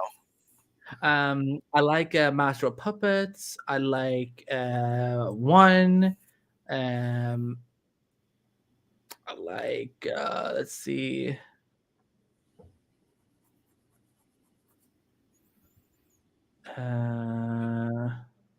Sanitarium. That was someone that I always played on the Sanitarium. Sanitary. Like, me, oh my god, got me and my boy, my not boyfriends, my friends who are males. We would like, you know, every time like one of us would start playing it, we would all go in the back and go, Sanitario, Sanitario. Oh man, you know, maybe I should get Guitar Hero for PlayStation 5 or something like that. I want to revisit that game. I don't think they have a PlayStation 5. I don't think they've upgraded. No, them. but it would have to be an old one, I guess. Thank you, Jennifer. Thank you. Thank you, Jennifer, so not much. Spoiler. Season 1, episode 6, a great throwback episode. I have a question. You're framed for a crime. Who are you picking to be a lawyer? She-Hulk or Daredevil? I'm gonna go with Matt. We'll go with Matt. Daddy. Okay, there you go. I mean, yes, Daddy. Yes, yes, Daddy. I will do anything you tell me to do. It is a good song. I was just expecting, Jake. I was expecting it to be a deep cut as your favorite from Black Adam. I just wasn't thinking. It's like, well, you know. But I think we're gonna wind it down, guys. It's been oh, come on, 5 more minutes. Come on, let's stop it at the 11th hour. We can stop it at the 11th hour. Yes, and then I'm gonna go enjoy some MCU. I don't know. Oh, She-Hulk will twerk and lose the case. Wait, you're gonna go join the MCU? I'm gonna go enjoy and watch some MCU. It was a joke. Okay. I was like, join the MCU. I'm like, you know, you can't. You're not a she. You're. We're still going sleepover. It's Josh. Joshua Fine worked on. I've done interviews with him. Go look on my channel. Search up Joshua Fine. Or Josh Fine. Joshua Fine would be more appropriate. And you'll see my interviews with him. Sleepover. Ugh, Constantine. DCEU. Yeah, I mean, because we have so many movies happening right now from DCEU. Yeah. I wish we could even make that joke that there was enough female movies, but like we've literally only had Wonder Woman as the female movie since The Dark World. Thor is the worst, in my opinion. Then we need to get axed. We all need to get axed. And the fact that Dark World is so bad, it makes Iron Man 2 look good. Wow. You like Iron Man 2? I didn't hate it, but then again, when I first watched it, I was young, so you know. I think I was with you at the show when a guy was yeah, like you were there, and some guy like walked past like chainsaw. I'm like, oh hi, like it scared me. I'm like, oh hello. Like we were just talking, all of a sudden this guy just walks up. I'm like, oh hello. Thank you, Triple X. Thank you. We really appreciate you being here. We appreciate all of you guys for being here, for supporting the stream and just hanging out and chatting. It really is awesome, guys, because look, we both had a crazy week, and it's good to kind of be here to kind of chat. Even though if we don't have, you know, all positive thoughts for our topics, we're here to have fun. We're here to give our opinions, and we're here to just chat with you guys and shoot the shit. You know, that's what it is. Like I look forward to this every Friday because it's something different besides just uploading another video, which you know. But yeah. Oh, it's super different from Jennifer. I love Daredevil suit and She-Hulk. I love Iron Man 2, Andy. Well, it's perfectly fine if you like it. But you know, for me, it's an Avenger. It's Avengers. The Avengers prequel. We're glad you made it here, R. We're so glad you made it here on time. Thank you. There's a character in She-Hulk who's 10 steps ahead of you, and you don't even know what game you're playing. I love. I'm 10 steps ahead of you, and you haven't even figured out what game we're playing yet. God, no! When he popped up in the episode this week, and every time he talks, I'm like, thank you, Jennifer. Prometheus, thank you. Every time it's like Prometheus. Like that's why every time you watch if you watch any of my reactions to She-Hulk, go to just every single time he pops up for the first time, even and maybe every time Prometheus.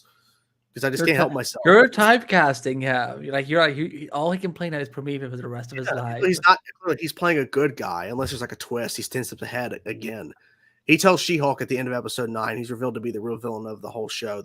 He's actually Kang. I've been tips of you the whole way. Yeah, so, he will walk in like this. How'd you get leaked footage of She-Hulk episode 9, the reveal of Prometheus in the show? I'm Kevin Feige's mistress. So. Oh, he has a family. I know. No, I'm. No one can trust. No. No one could trust him. I'm Kevin Feige's mistress. Yeah. And I Okay. said, The way you said it too. Okay, guys, it's 10:59 at least for me. We're gonna start winding it down, guys. It's been a fun night. You know, we're here talking. We had, of course, talk about Lord of the Rings, Constantine. What was that stuff we talked about? I can't remember. Titans, Lex Luthor, and let's see what else. Oh, Avengers, Kang Dynasty writer, and all that. And yeah, so it's been a fun evening, guys. I want to thank you all for being here, whether you showed up just now or showed up right at the beginning of the show. We appreciate all of you guys for being here. Of course, we'll be here. You know, we're planning on being here every Friday for the most part. Okay. I don't know where you were going with that.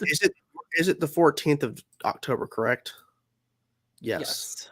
So we want to announce real fast, as you guys are here. We'll definitely talk about it more as we keep going.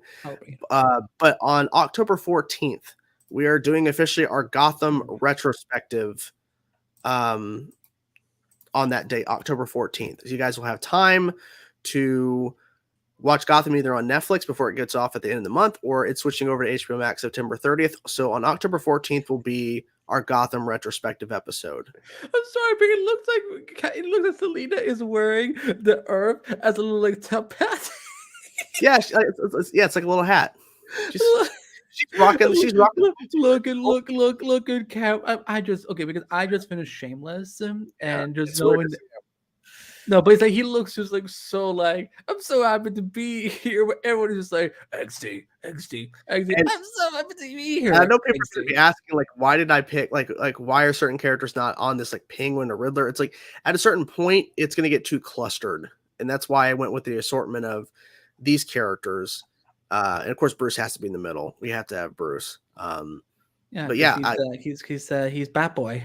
So yeah, everyone's getting excited. October 14th. I don't know what episode that's going to be for the show because next week is, of course, episode 30th. But when we get to October 14th, will be and so even if there's a bunch of news dropping that week, it's not going to be episode 32. Okay, episode 32. So October 14th, get ready. We'll of course promote it next week on the show as well. We'll be promoting it, and we'll definitely promote it the week of leading up to it. But we'll be promoting it each episode leading up to that one. So remember, Gotham comes to HBO Max on the 30th.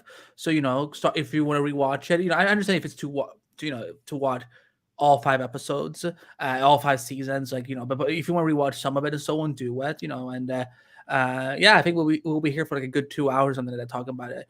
No, it will be episode 32 of Endless Multiverse. 32 of the show. It'll be episode 32. Because of course we've done the San Diego Comic-Con Marvel panel coverage, and we did. And it was an episode of Endless Multiverse, even though we didn't number it, but because it was a special on that Saturday. Yeah, you know what we can call it? Because this is what I do on the Flash podcast. That's a special edition episode. Okay.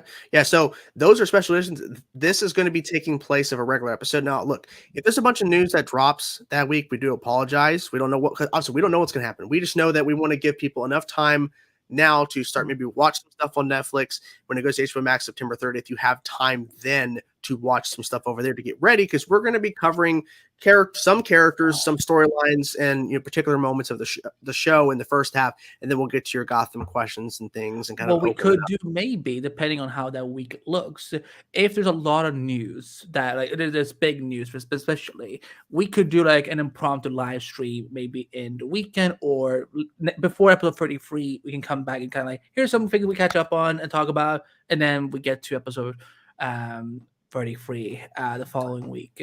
It would just depend, because that following episode, it would be the day before my birthday, so it would just depend on what's happening. Oh my god! You're also an October kid. We did 2 live streams last year covering our birthdays. Yeah. All right. Oh, see, this is how old I am. My birthday's on the 22nd, which is the following Saturday after that. So the 21st would be the next episode, and so yeah. But get us some good birthday gifts, y'all, or we will never do the show again. Never. So hope you guys enjoy your weekend. We will talk to you guys soon, and thank you guys for being here. And yeah. And oh my god, you were. I don't know what I was doing there. I'm sorry, Cicada. I'll play the clip. Okay. Jesus Christ. Okay, Cicada, take it away. Jesus Christ, this asshole. Metas killed your parents, Gracie. They all deserve to die. Don't believe him, Grace. Do not believe it. I just noticed how that Nora is just standing like just in the background. The kid is always Wait. One more time, because look how ridiculous it looks. Hold on. Metas killed your parents, Gracie. They all deserve to die. Don't believe him, Grace. Now that there's another layer to that clip because I didn't see how she was standing. It's like a T pose, except her arms are not out. She's just like stagnant without T posing. Imagine she T pose like just.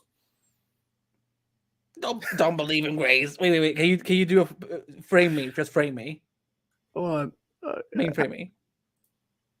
Don't believe in Grace. Bye everyone. See you next Friday. Have a safe week. Fuck you on. Okay, you won. Whatever. What? I gotta go. Ezra's here.